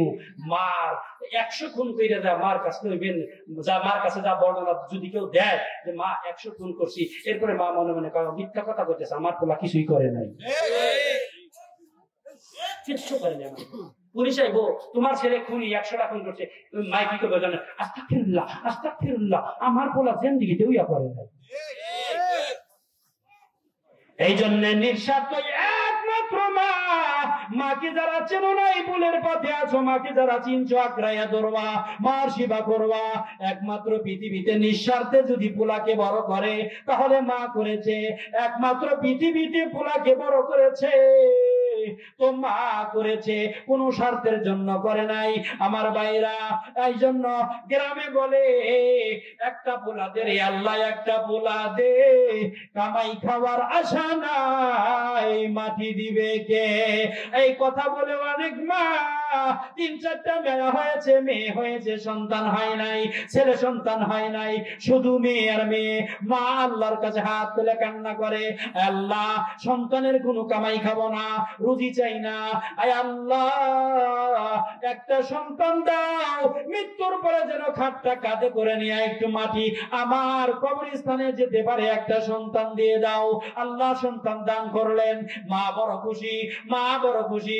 আস্তে আস্তে সন্তান বড় হয়, একটা বড় করে না, বিয়ে শাদী করে, একটা জিনিস চায় না, সন্তান বড় হয়ে গেছে, আবদার করে না, ডাক দিয়া বলে সন্তান অনেক টাকা কামায়, কেন সন্তানের কাছে চাও না?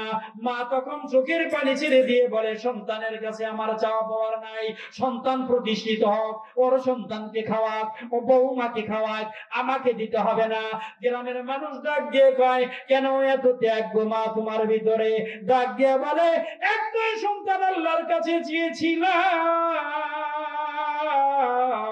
আহারে আমি কবরস্থানে মানুষের সন্তানের উপরে ভর করে যাব, কেমনে যাব, লজ্জাস্কর বিষয়। এই জন্য আল্লাহকে বলেছিলাম, একটা বেটা দে রে খোদা, একটা সন্তান দে, কামাই খাওয়ার আশা নাই, মাটি দিবে কে? আমার এই সন্তানকে আল্লাহর কাছ থেকে চেয়েছি মাটি দেওয়ার জন্য। এই জন্য যতদিন ইন্তেকাল না করবো, আর যতদিন ইন্তেকাল না আসবে, যতদিন মৃত্যু আমার না আসে, আমার সন্তানের কাছে কিছু চাবো না। মা নিঃস্বার্থ ছেলেকে ভালোবাসে, চিল্লে এখন সুবহানাল্লাহ। এই মা কত বড় নিয়ামত। মার সেবা করে না, যত্ন করে না, রাত্রিবেলায় কান্নাকাটি করে, কাশের কাশে, শীতের দিন, দাজ্জালনি বউ আলটিমেটাম দিছে, নাই তোর মা থাকবে নাই আমি থাকবো। 70-80 হাজার টাকা সন্তানের বেতন পায়।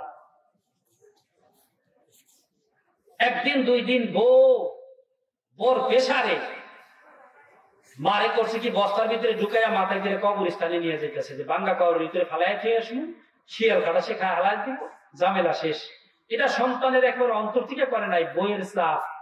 অনেক সময় বইয়ের চাপে অনেক কিছু করে হালায়, মাথায় নিতেছে। 9টায় অফিসে, 8টায় অফিস থেকে আসছে, 9টার দিকে ভরতাছে। মায় মনে করছে বয়স বেশি তো, মায় মনে করতেছে কম্বল দিয়ে পেঁচাইতেছে। মাই খুশি, যেদিকে নেয় হেদিকে যায়, হেদিকে যায়, হেদিকে ঢোকে। মা মনে করছে সন্তান হয়তো আমার এত কাশ, সারা রাত কাশি, সন্তান মনে হয় আমাকে ডাক্তারের কাছে নিয়ে যাইব। বস্তার মুখ বন্ধ করিয়া মাথায় উঠাইয়া রওনা করেছে। হাঁটার নমুনা ভালো না, হাঁটার নমুনা ভালো না, কে বা কারা দেখে ফেলায় ভয় ভিতরে আছে। নির্জন রাস্তা দিয়ে যায়, কবরস্থানের কাছে যখন গেছে বোঝা যায় নিরিবিলি, মানুষের আওয়াজ নাই, শিয়াল চতুর্দিক দিয়া হুয়া হুয়া করে।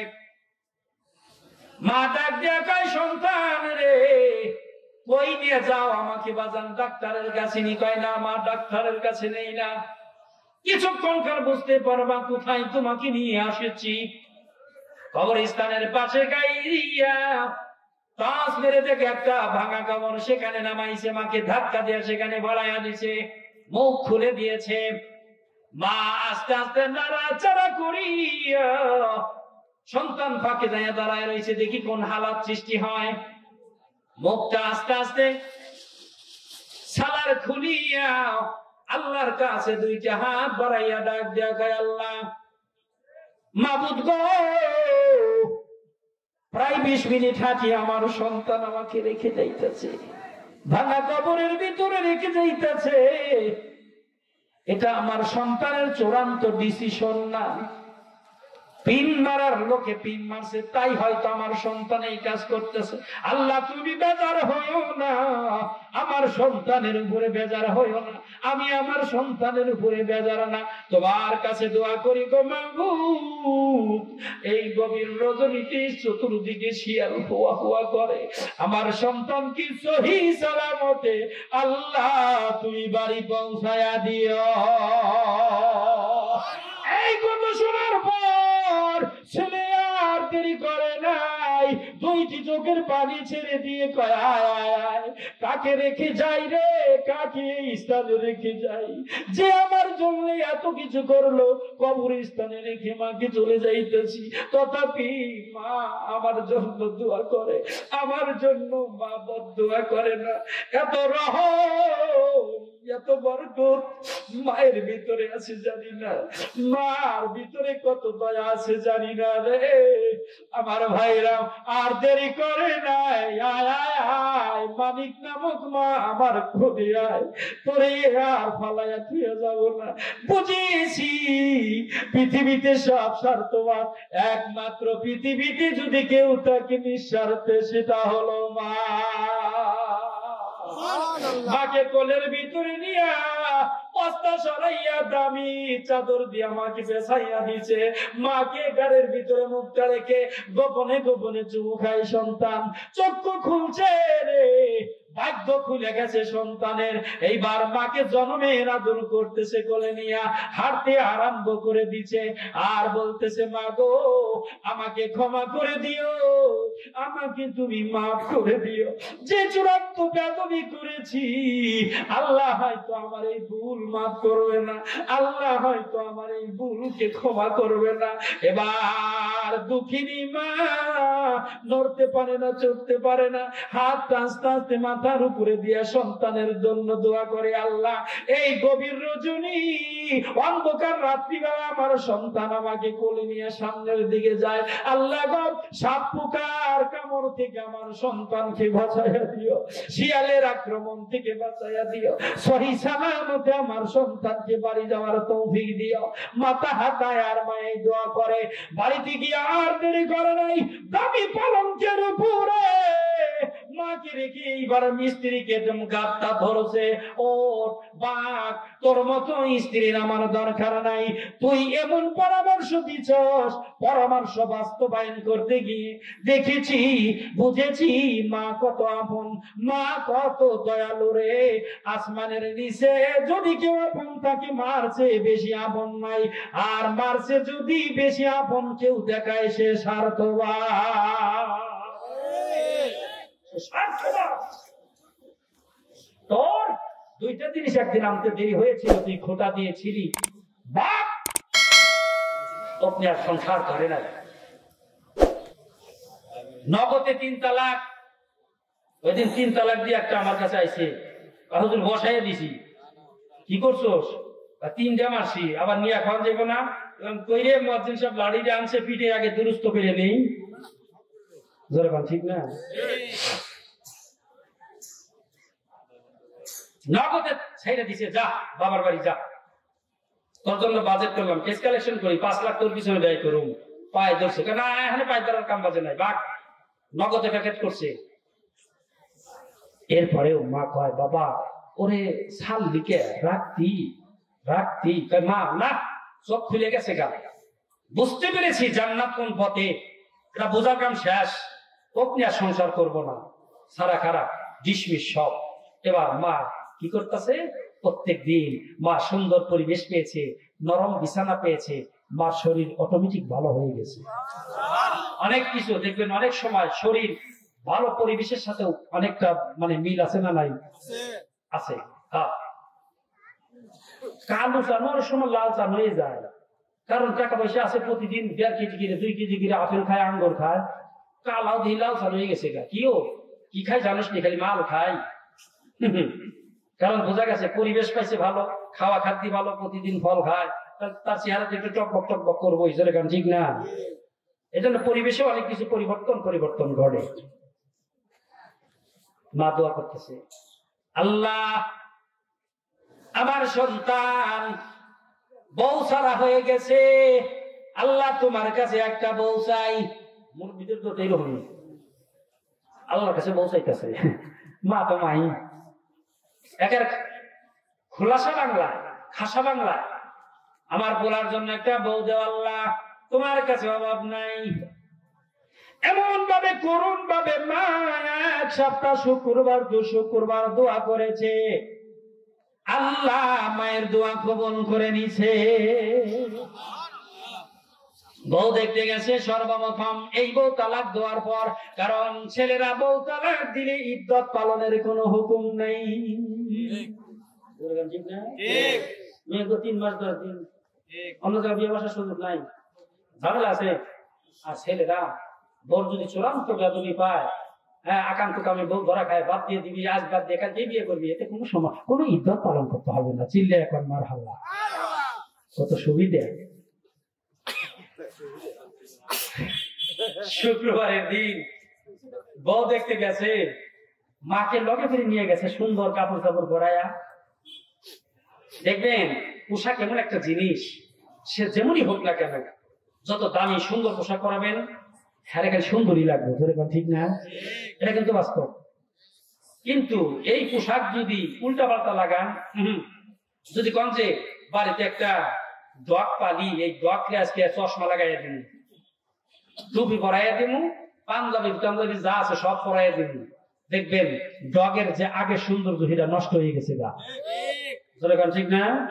তাহলে মানুষকে আল্লাহ পাক লিবাসের সৌন্দর্য দান করছে, যত সুন্দর চশমাটা করলে একরকম লাগবো, যখন একটু মানে চশমাটা দিয়ে দিবে তখন আরো একটু সুন্দর লাগবো, এরপরে মনে করেন যে মহিলারা যত সাজবে আরো সুন্দর লাগবে। হ্যাঁ, এই যে একটা বিষয়, তো মাকে এমন সুন্দর পরিবেশে কোলায় নিয়ে আইছে, এই পরিবেশে তো মা থাকারই কথা ছিল, কিন্তু দাজ্জালের জন্য পারে নাই, ঠিক না? অনেকের দাজ্জালি বউ আছে, কইতেছে হুজুর যা কইতেছে আমার বল লাগে পুরা মেলে। যদি মেলে আমারে ফোন দিস, আমি সিস্টেম শিখিয়ে দিব, সব সাইজ হয়ে যাবে না। এইবার মাকে নিয়ে গেছে বউ দেখার জন্য। বৌমাকে জিজ্ঞাসা, বৌমা তুমি নামাজ পড়নি, পাক পবিত্র থাকুনি? হ্যাঁ সব করি। সব বৌমাটা দেখার পরে মা এসে আনসার দেয়, বাবাজি এই বউ যদি তুই বিয়ে করাস তোর জীবন ধন্য হয়ে যাবে। মায়ের কথায় সেই বউ কোলায় বিয়ে করছে। এখন আগে ছিল সংসারের।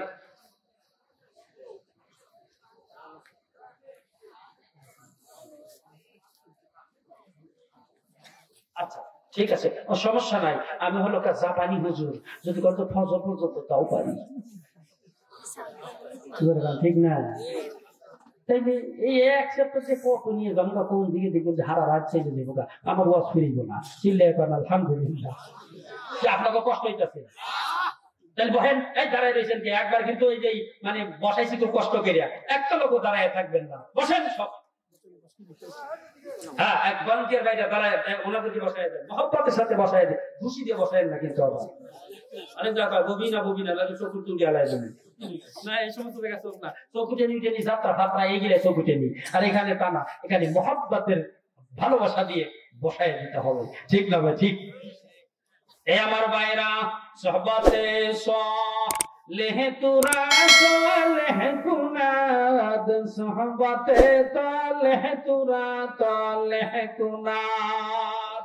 সৎসঙ্গে স্বর্গবাস, অসৎসঙ্গে আপনার নরকবাস। যদি কথাটা ঠিক না, এটা হিন্দুদের কথা, হিন্দুত্ববাদী কথা, তবে অসৎ সঙ্গে খারাপ হয়ে যায়। আমার ভাইরা, বৌমা নিয়ে আসছে, ফজরের আগে শাশুড়ির ওযুর পানি এনে রেডি। আমার ভাইরা স্বামীকে জাগাইয়া দেয়, স্বামী জাগতে চায় না। হাদিস শরীফে আছে, যদি স্বামী জাগতে না চায় স্ত্রীরা কি করবে জানেননি? গ্লাসের ভিতরে একটু পানি নিবে, এরপরে আমার ভাইরা 5টি আঙ্গুল ওই পানির ভিতরে দিয়া যতটুকু পানি উঠে, এই পানিটা স্বামীর মুখের মধ্যে ছিটাইয়া দিবে স্ত্রী। এতে কি হবে জানেননি? আল্লাহ রাব্বুল আলামিন এই এতটুকু মায়া স্বামীকে দেওয়ার কারণে আল্লাহ রাব্বুল আলামিন ওই স্বামীর স্ত্রীর প্রতি মায়া বাড়ায়া দিবে। সিল্লা সুবহানাল্লাহ। আর আমাদের দেশে বউরে সকালবেলা বাইরে না উঠিলে তো উঠেই নেই। ঠিক না? শেষ করে তারপরে এই ঘটনাটা শেষ করে লই। এইভাবে দিন যাইতেছে সুখের সংসার, দিন যাইতেছে, রাত যাইতেছে সুখের সংসার। কি যে একটা মজা! একদিন ফুলাই যায়, কয় মা এত সুন্দর বউ আল্লাহ আমাকে মিলাইয়া দিল, গোবরের ভিতরে পদ্ম ফুল। এইবার ডাক দিয়া বৌমাকে ডাক দিয়া মা কয়, বৌমা গো তোমার জীবনী আমি পরিপূর্ণ জানি না, শোনা একটু। বৌমা ডাক দিয়া বলে, বাবা আদব শিখাইছে, মা আদব শিখাইছে, সর্বশ্রেষ্ঠ আদব শিক্ষা করছি মাদ্রাসাতে গিয়ে। মাদ্রাসায় গেলে আদব শিক্ষা করা যায়। নূরানি মাদ্রাসাতে আমরা সবাই পড়ি, লেখাপড়ার সাথে কিছু আদব শিক্ষা করি। চিল্লা পান ঠিক না ঠিক? এই অবস্থা মনে করে জেল দিত আমাদের। এই যে গল্পটা পেলাম না, একটা ছন্দ পেলাম, এই ছন্দটা কিন্তু আমাকে মনে করে দিও। আমি বুঝে গেছি অনেক সময় লাইন মন থাকে না।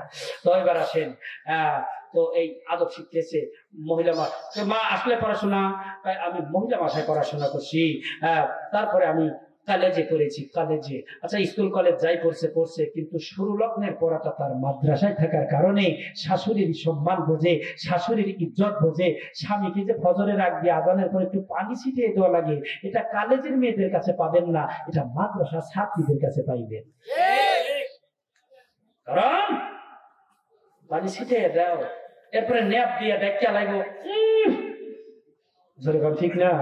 ঠান্ডা পানি, এটা কিন্তু কি একটা মহব্বত। তাকেও জাগ্রত করার সিস্টেম হলো পানি।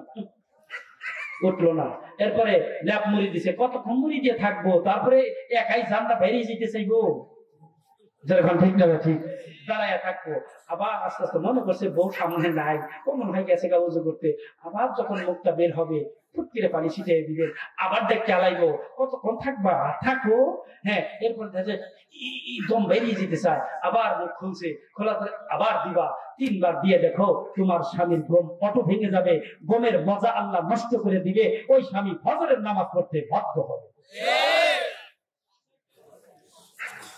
পানি ছিটিয়ে তুই না বউ পাইবে করার নেই, মহিলা মাসে তারা কাজ দিব না, বিয়া করা লাগবে যে জায়গা হে জায়গা না, গরু বান্ধি নেই সুরছে কেমনি রে, এটা যেরকম ঠিক শান্তি যদি পেতে চাও তাহলে ধার্মিক মেয়ে বিয়ে করতে হবে। জোরে কোন কথা ঠিক নেবে ঠিক, শান্তি তার ভিতরে আছে।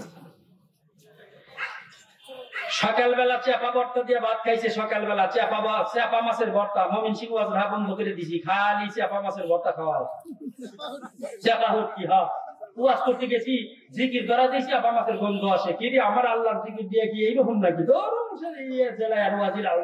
যা করে খোঁজা। তো চিন্তা করলাম সারাদিন একটু ভালো দই টই খাই, আর হইতে গেছি আল্লাহ দিয়ে চাপা মাছের গন্ধ। ময়মনসিংহ জেলায় এদের তারা প্রধান খাদ্য মনে করে। ময়মনসিংহের কেউ থাকতে বেজার হয় না, শত্রুতা করতেছি না, বদনামও করতেছি না, যেটা বাস্তব সেইটা করতেছি, ধরে ঠিক না। তো দেখেন চাপা শক্তির তেজ কত, সকালে খাইছি রাত 12টায় ঢোক দিলে পারে চাপার গন্ধ আসে, যেরকম ঠিক না। সারাদিন কিন্তু অনেক খাবার খাইছেন, কামাই নাই, এটার গন্ধ আসে না, ওইটার গন্ধ আসে। ঠিক তেমনি ভাবে বাল্যকালে যদি কোরআন নামক হাদিস নামক কালো অক্ষরের জ্ঞান অন্তরে ঢুকাইয়া দিতে পারেন, এই ছেলে কোনদিন নাস্তিকতার গন্ধ এর মুখ দিয়ে আসবে না, ঠিক না দেখে ইসলামের বিরুদ্ধে এই ছেলে কথা বলবে না। কারণ যখনই যোগ দিব তখন ছোটবেলা নুরানিতে যে মাদ্রাসায় পড়ছে এইটার অক্ষরের গন্ধ বের হবে। এজন্য আপনি কলেজে পড়ান, করান, ডাক্তার বানাবেন, বানান, এমপি মন্ত্রী আপনার পড়াশোনা করে এখন বাংলাদেশের সব পড়া শেষ করান, তোমাকে সমস্যা নাই, কিন্তু প্রাথমিক জ্ঞান চাপাল শুটকির মতো প্রাথমিক জ্ঞান আপনি যেন আপনার ছেলে বিশুদ্ধ আকারে কোরআন করতে পারে, হালাল হারাম বোঝে, এতটুকু জ্ঞান আপনার সন্তানকে শিক্ষা দিয়ে দেন, আজীবন ওর মুখ থেকে কোরআন হাদিসের গন্ধ বের হবে। এই সাইডের মানুষ ঠিক হয় না, এই সাইডটা হুজুররা বেশি বসে, এই জন্য মনে হয় ঠিক কম কইতাছে। হুজুররা তো হুজুরকে দেখা পারে না, চিল্লায় পিছনে সুবহানাল্লাহ কোন, যারা কোন কথা ঠিক না ঠিক দেখান না পারো, আমারে কিছু কয়ে দেখান না, দেখলে লা দিতে বাইরা হতে হেলাইব, এটা তো কইলাম মোহাব্বত কইরা, বুঝলেন নাই? কষ্ট হইতেছে না তো? এই বসেন বসেন। মাদ্রাসার ছেলেরা মেয়েরা মাদ্রাসা ছুটি দিয়া দিছে, এইবার যাইতাছে রে, রাস্তা দিয়া যাইতাছে 3-4 জন পোলাপান, কবিতা গাইতে গাইতে যায়, নুরানি মাদ্রাসাতে আমরা সবাই পড়ি, লেখা পড়ার সাথে কিছু আদব শিক্ষা করি। বলেন, নুরানি মাদ্রাসাতে আমরা সবাই, ভাষা ছেলেরা জোরে জোরে কম না কে, নুরানি মাদ্রাসাতে আমরা সবাই পড়ি, লেখা পড়ার সাথে কিছু হইল না। মাখরাজ পড়ো নাই তোমরা, এই জন্য সুর দিতে পারো না। মাখরাজ যখন পড়াইছি পড়ছি, এমন সুর দিছি মানুষ মনে করতেছে আরবি কবিতা করতেছে। বলেন, নুরানি মাদ্রাসাতে আমরা সবাই পড়ি, বলেন লেখা পড়ার সাথে কিছু আদব শিক্ষা করি, 4-5 জন যখন এই কবিতাটা একসাথে এক সুরে উঠাইবো, খারাপ লাগবো না মজা লাগবো? তো কইতে কইতে কইতে কইতে যাইতেছে, হুজুররা কইছে এই কবিতা গাইবা, বেশি বেশি গাইবা। ছোট ছোট মেয়েরা তো গাইতে গাইতে যাইতেছে, ওখান দিয়ে এক অফিসিয়াল ম্যানেজার যাইতেছে, তো ওদের কবিতা শুনে বড় পছন্দ হয়েছে। সিদ্ধার্থ রহমতুল্লাহ তার এই কিতাবের ভিতরে আছে। তো এই মেয়েরা দাঁড়াও, এদিকে আসো তো, তোমাদের কবিতাটা অনেক সুন্দর লেগেছে, আবার একটু শোনাও তো আমাকে। ওই স্যার দাঁড়িয়ে রয়েছে, ওই 3-4 জন মেয়ে, ছোট ছোট নাবালিকা মেয়েরা সুর দিয়ে সুন্দর করে স্যারকে শোনাইতেছে। এদিকে খাবার টাইম 8টা বেজে গেছে, হ্যাঁ 8:30 আবার বাসায় আসতে হবে, সময় মতো না আসলে আবার হুজুর আবার মায়েরও দিতে পারে, সমস্যা না। তো আবার জিজ্ঞেসে 4 নম্বরে আর একটু শোনাও, তাই না শোনেন আমাকে যে এতবার আমাকে দিয়ে কইলেন, তো আপনাকে একটা প্রশ্ন করি, বলেন তো গোসলে কয় ফরজ? এবার খালি প্যান গরমই লাগছে,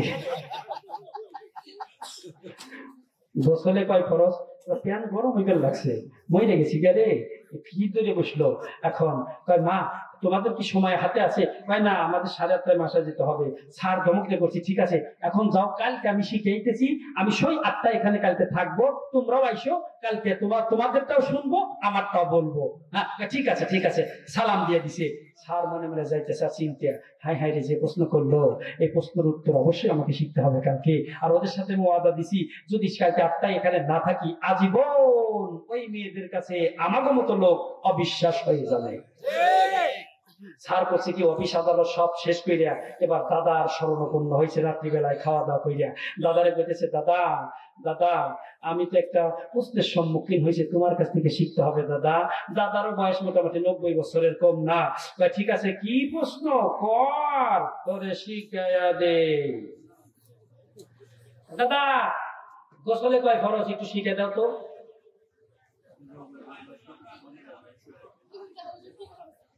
রেজাউল করিম আবরার সাহেব খুবই নিকটে, কোন আলহামদুলিল্লাহ, চিনলে কোন আলহামদুলিল্লাহ।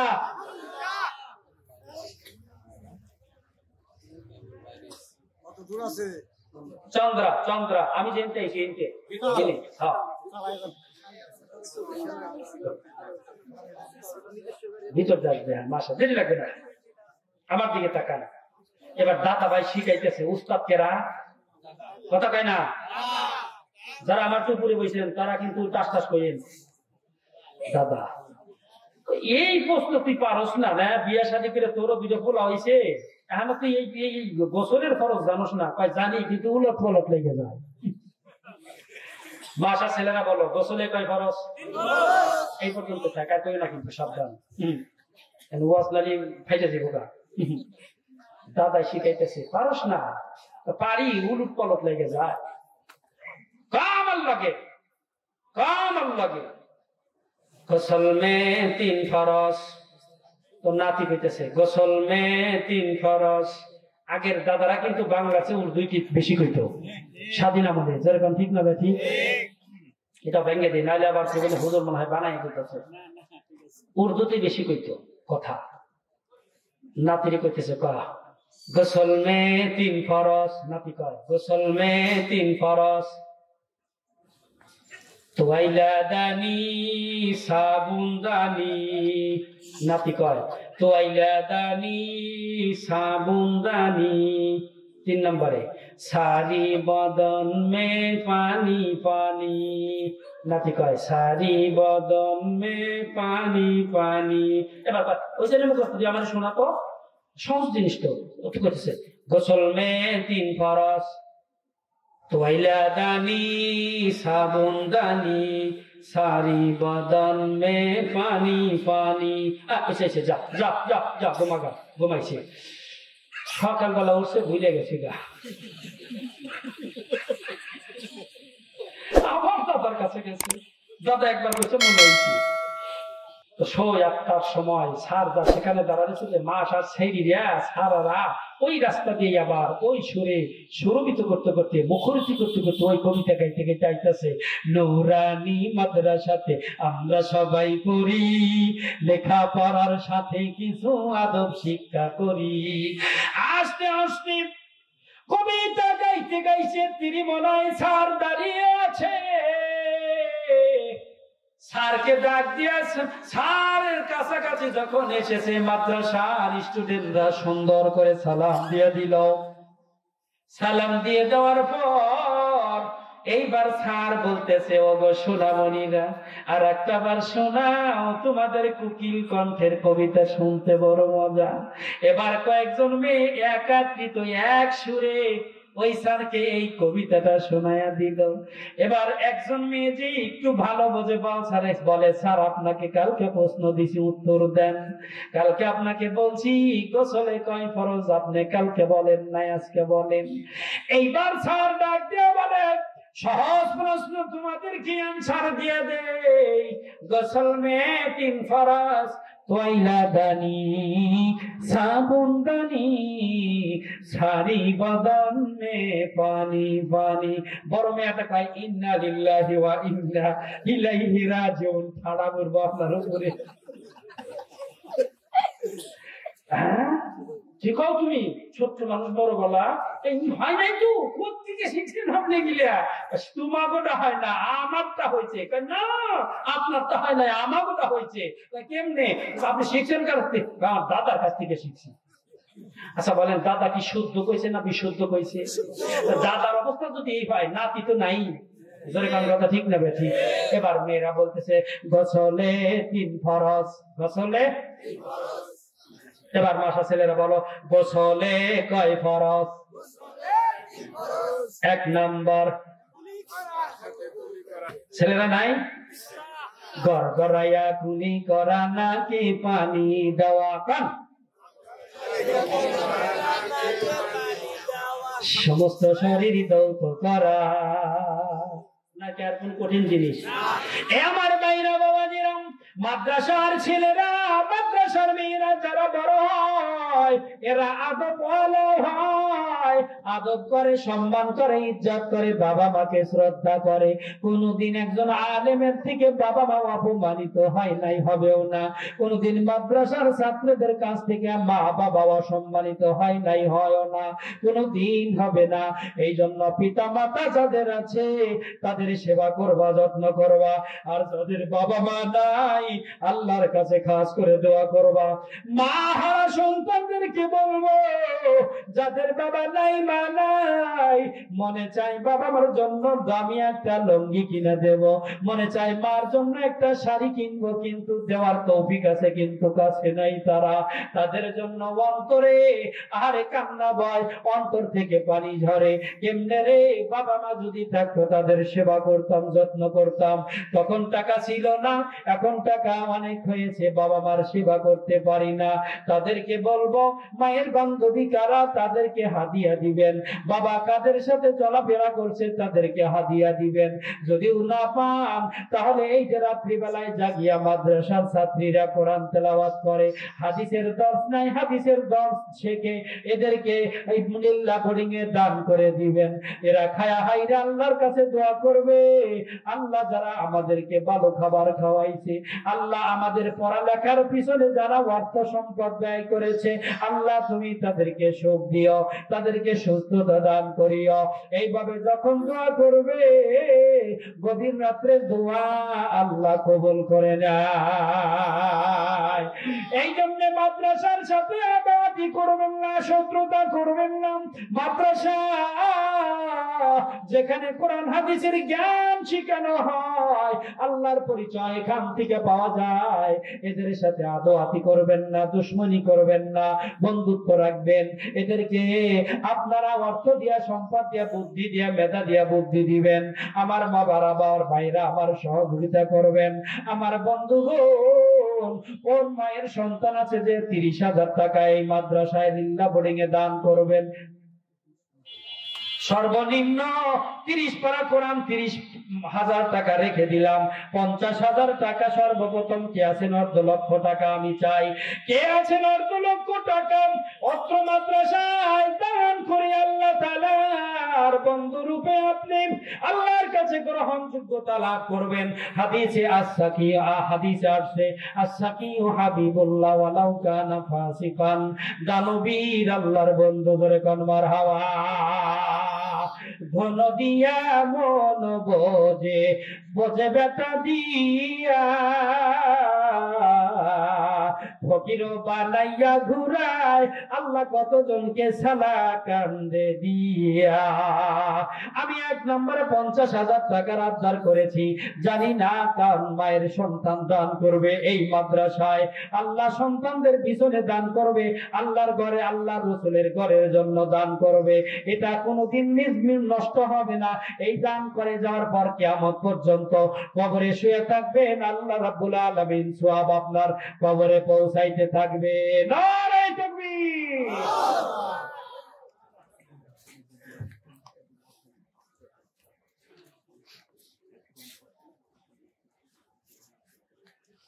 জনাব মরহুম আব্দুর রাজ্জাকের সন্তানেরা সন্তেকি বাড়ি মাদ্রাসার একটা রং করতে যত লক্ষ টাকা লাগবে সব দিয়ে দিবে। নারায়ে তাকবীর, নারায়ে তাকবীর। মরহুম আব্দুর রাজ্জাকের সন্তানেরা একটা রং করতে যা লাগে সব দিবে। চিল্লায়ে বল মারহাবা। আল্লাহ কবুল করে নাও, মঞ্জুর করে নাও। রব্বুল আলামিন তোমার হাবিবের ঘরের জন্য একটা রং করতে যত টাকা লাগে পয়সা লাগে পরিপূর্ণ করে দিবে। আল্লাহ আমি এটার সংখ্যা বলতে পারলাম না, 20 লাখও লাগতে পারে, 10 লাখও লাগতে পারে, যা লাগে সব করে দিবে। আল্লাহ মরহমের কবরকে জান্নাতের বাগান বানায়া দাও। চিল্লায়া কান আমিন, আমিন আমিন আল্লাহ আমিন। দানকারীর হয় মাওলা জমিন, দানকারীর পিতা মাতা সুখে রাখো কবরে, নূরের টুপি মাথায় দিয়া উঠায় কাল হাসরে। আসেন তাড়াতাড়ি আসেন, দেরি করবেন না।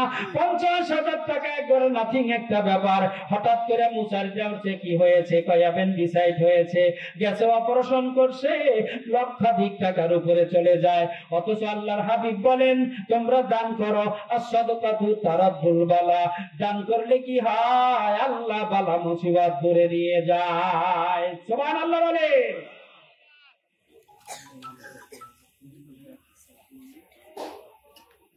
আল্লাহু আকবার। মাদ্রাসার সভাপতি জনাব আব্বাস উদ্দিন ব্যাপারী, অত্র মাদ্রাসার সভাপতি, 1 নম্বর ঘোষণা 1 লক্ষ টাকা। চিল্লায়ে বল মারহাবা। নারায়ে তাকবীর। অত্র মাদ্রাসার সভাপতি সাহেব 1 লক্ষ টাকা বলেন মারহাবা। আরো কতটুকু জমি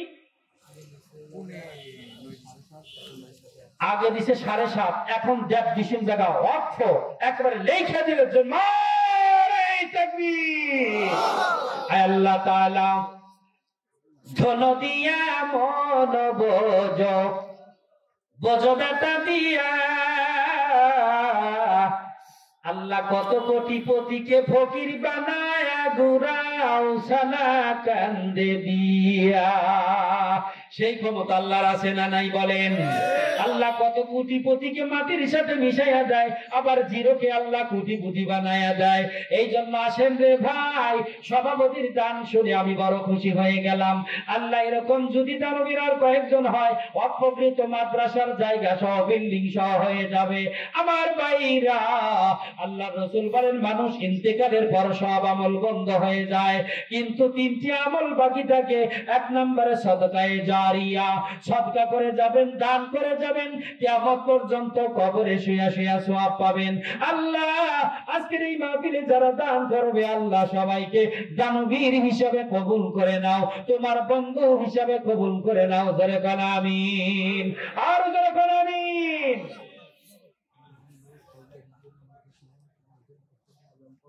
আমাদের বড় হুজুরের বন্ধু জনাব ফজলে রব্বি প্রতি নগদ 20,000 টাকা প্রতি মাসে 1 বস্তা করে চাউল, আলু, বিস্টেক আলাইছিলাম কি? আচ্ছা আলু কিছু প্রধান খাবার, ওটাও দিব। এই ভাই মুখ দিয়ে যত মনে ভুলে খেয়ালাইছি, বছরে 1 বস্তা হইলে দিয়ে দিব না? নারায়ে তাকবীর। 1 বস্তা করে আলু। নারায়ে তাকবীর। আমাদের বড় হুজুরের বন্ধু 20,000 টাকা নগদ। নারায়ে তাকবীর। আপনারা একটু জোরে জোরে কইেন, এই যে সামনে ইলেকশন আইতেছে, লঙ্গি থুইয়া ভাল মারে দেই। আরে হালে মানে যে কইতেই পারে না। নারায়ে তাকবীর। আল্লাহু আকবার। 20,000 টাকা বলেন মারহাবা। 1 বস্তা আলু প্রতি মাসে। চিল্লায়ে বল মারহাবা। আল্লাহ কবুল। আরো 10 বস্তা সিমেন্ট। 50 বস্তা কম কইরে আল্লাহ একটু বেশি করে বাইর করে দিও। জোরে কাম ঠিক না? 50 বস্তা সিমেন্ট। নারায়ে তাকবীর। 20,000 টাকা আল্লাহ নগদ। প্রতি মাসে 1 বস্তা আলু আল্লাহ রাব্বুল আলামিন তুমি তাকে কবুল করে নাও। আরো 50 বস্তা সিমেন্ট, চিল্লায় এখন মারহাবা, আরো জোরে কর মারহাবা।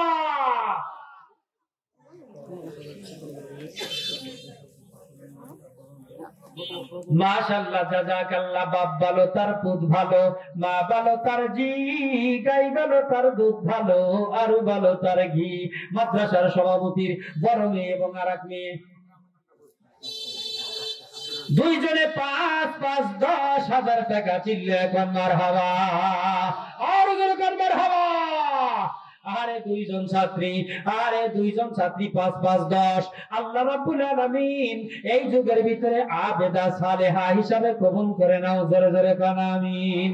আমিন আমিন আল্লাহ আমিন, দানকারী রহয় মাওলা জামিন।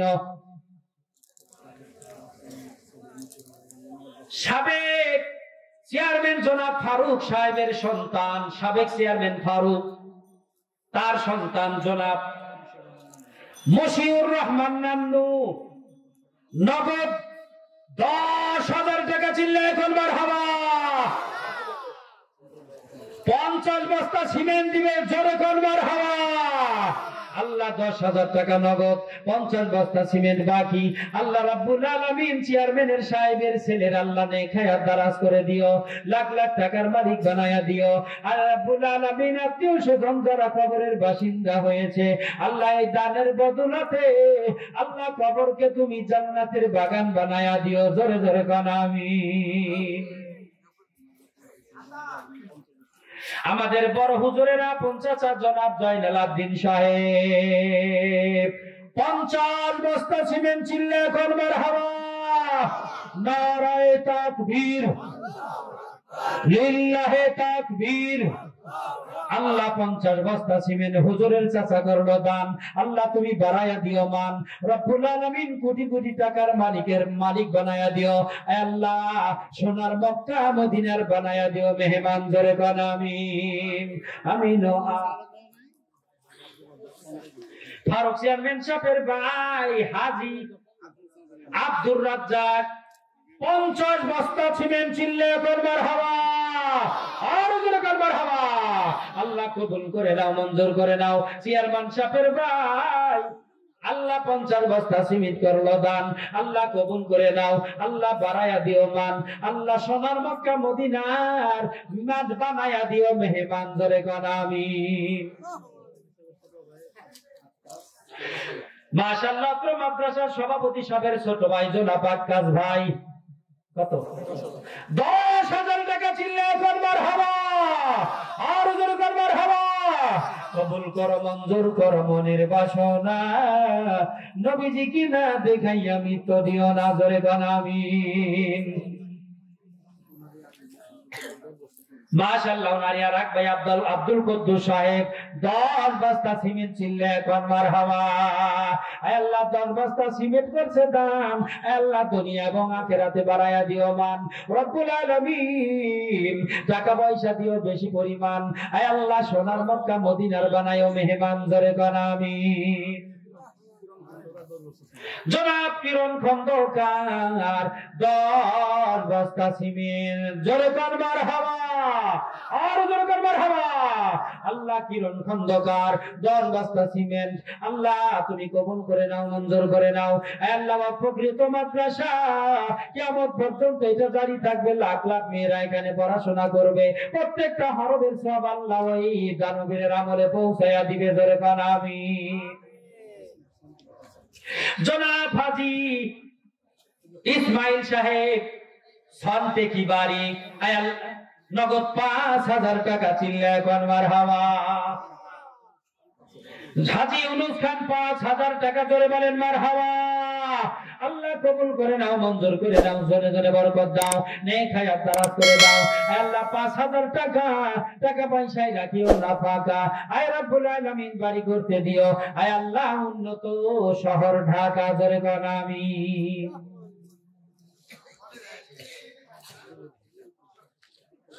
মাশাআল্লাহ।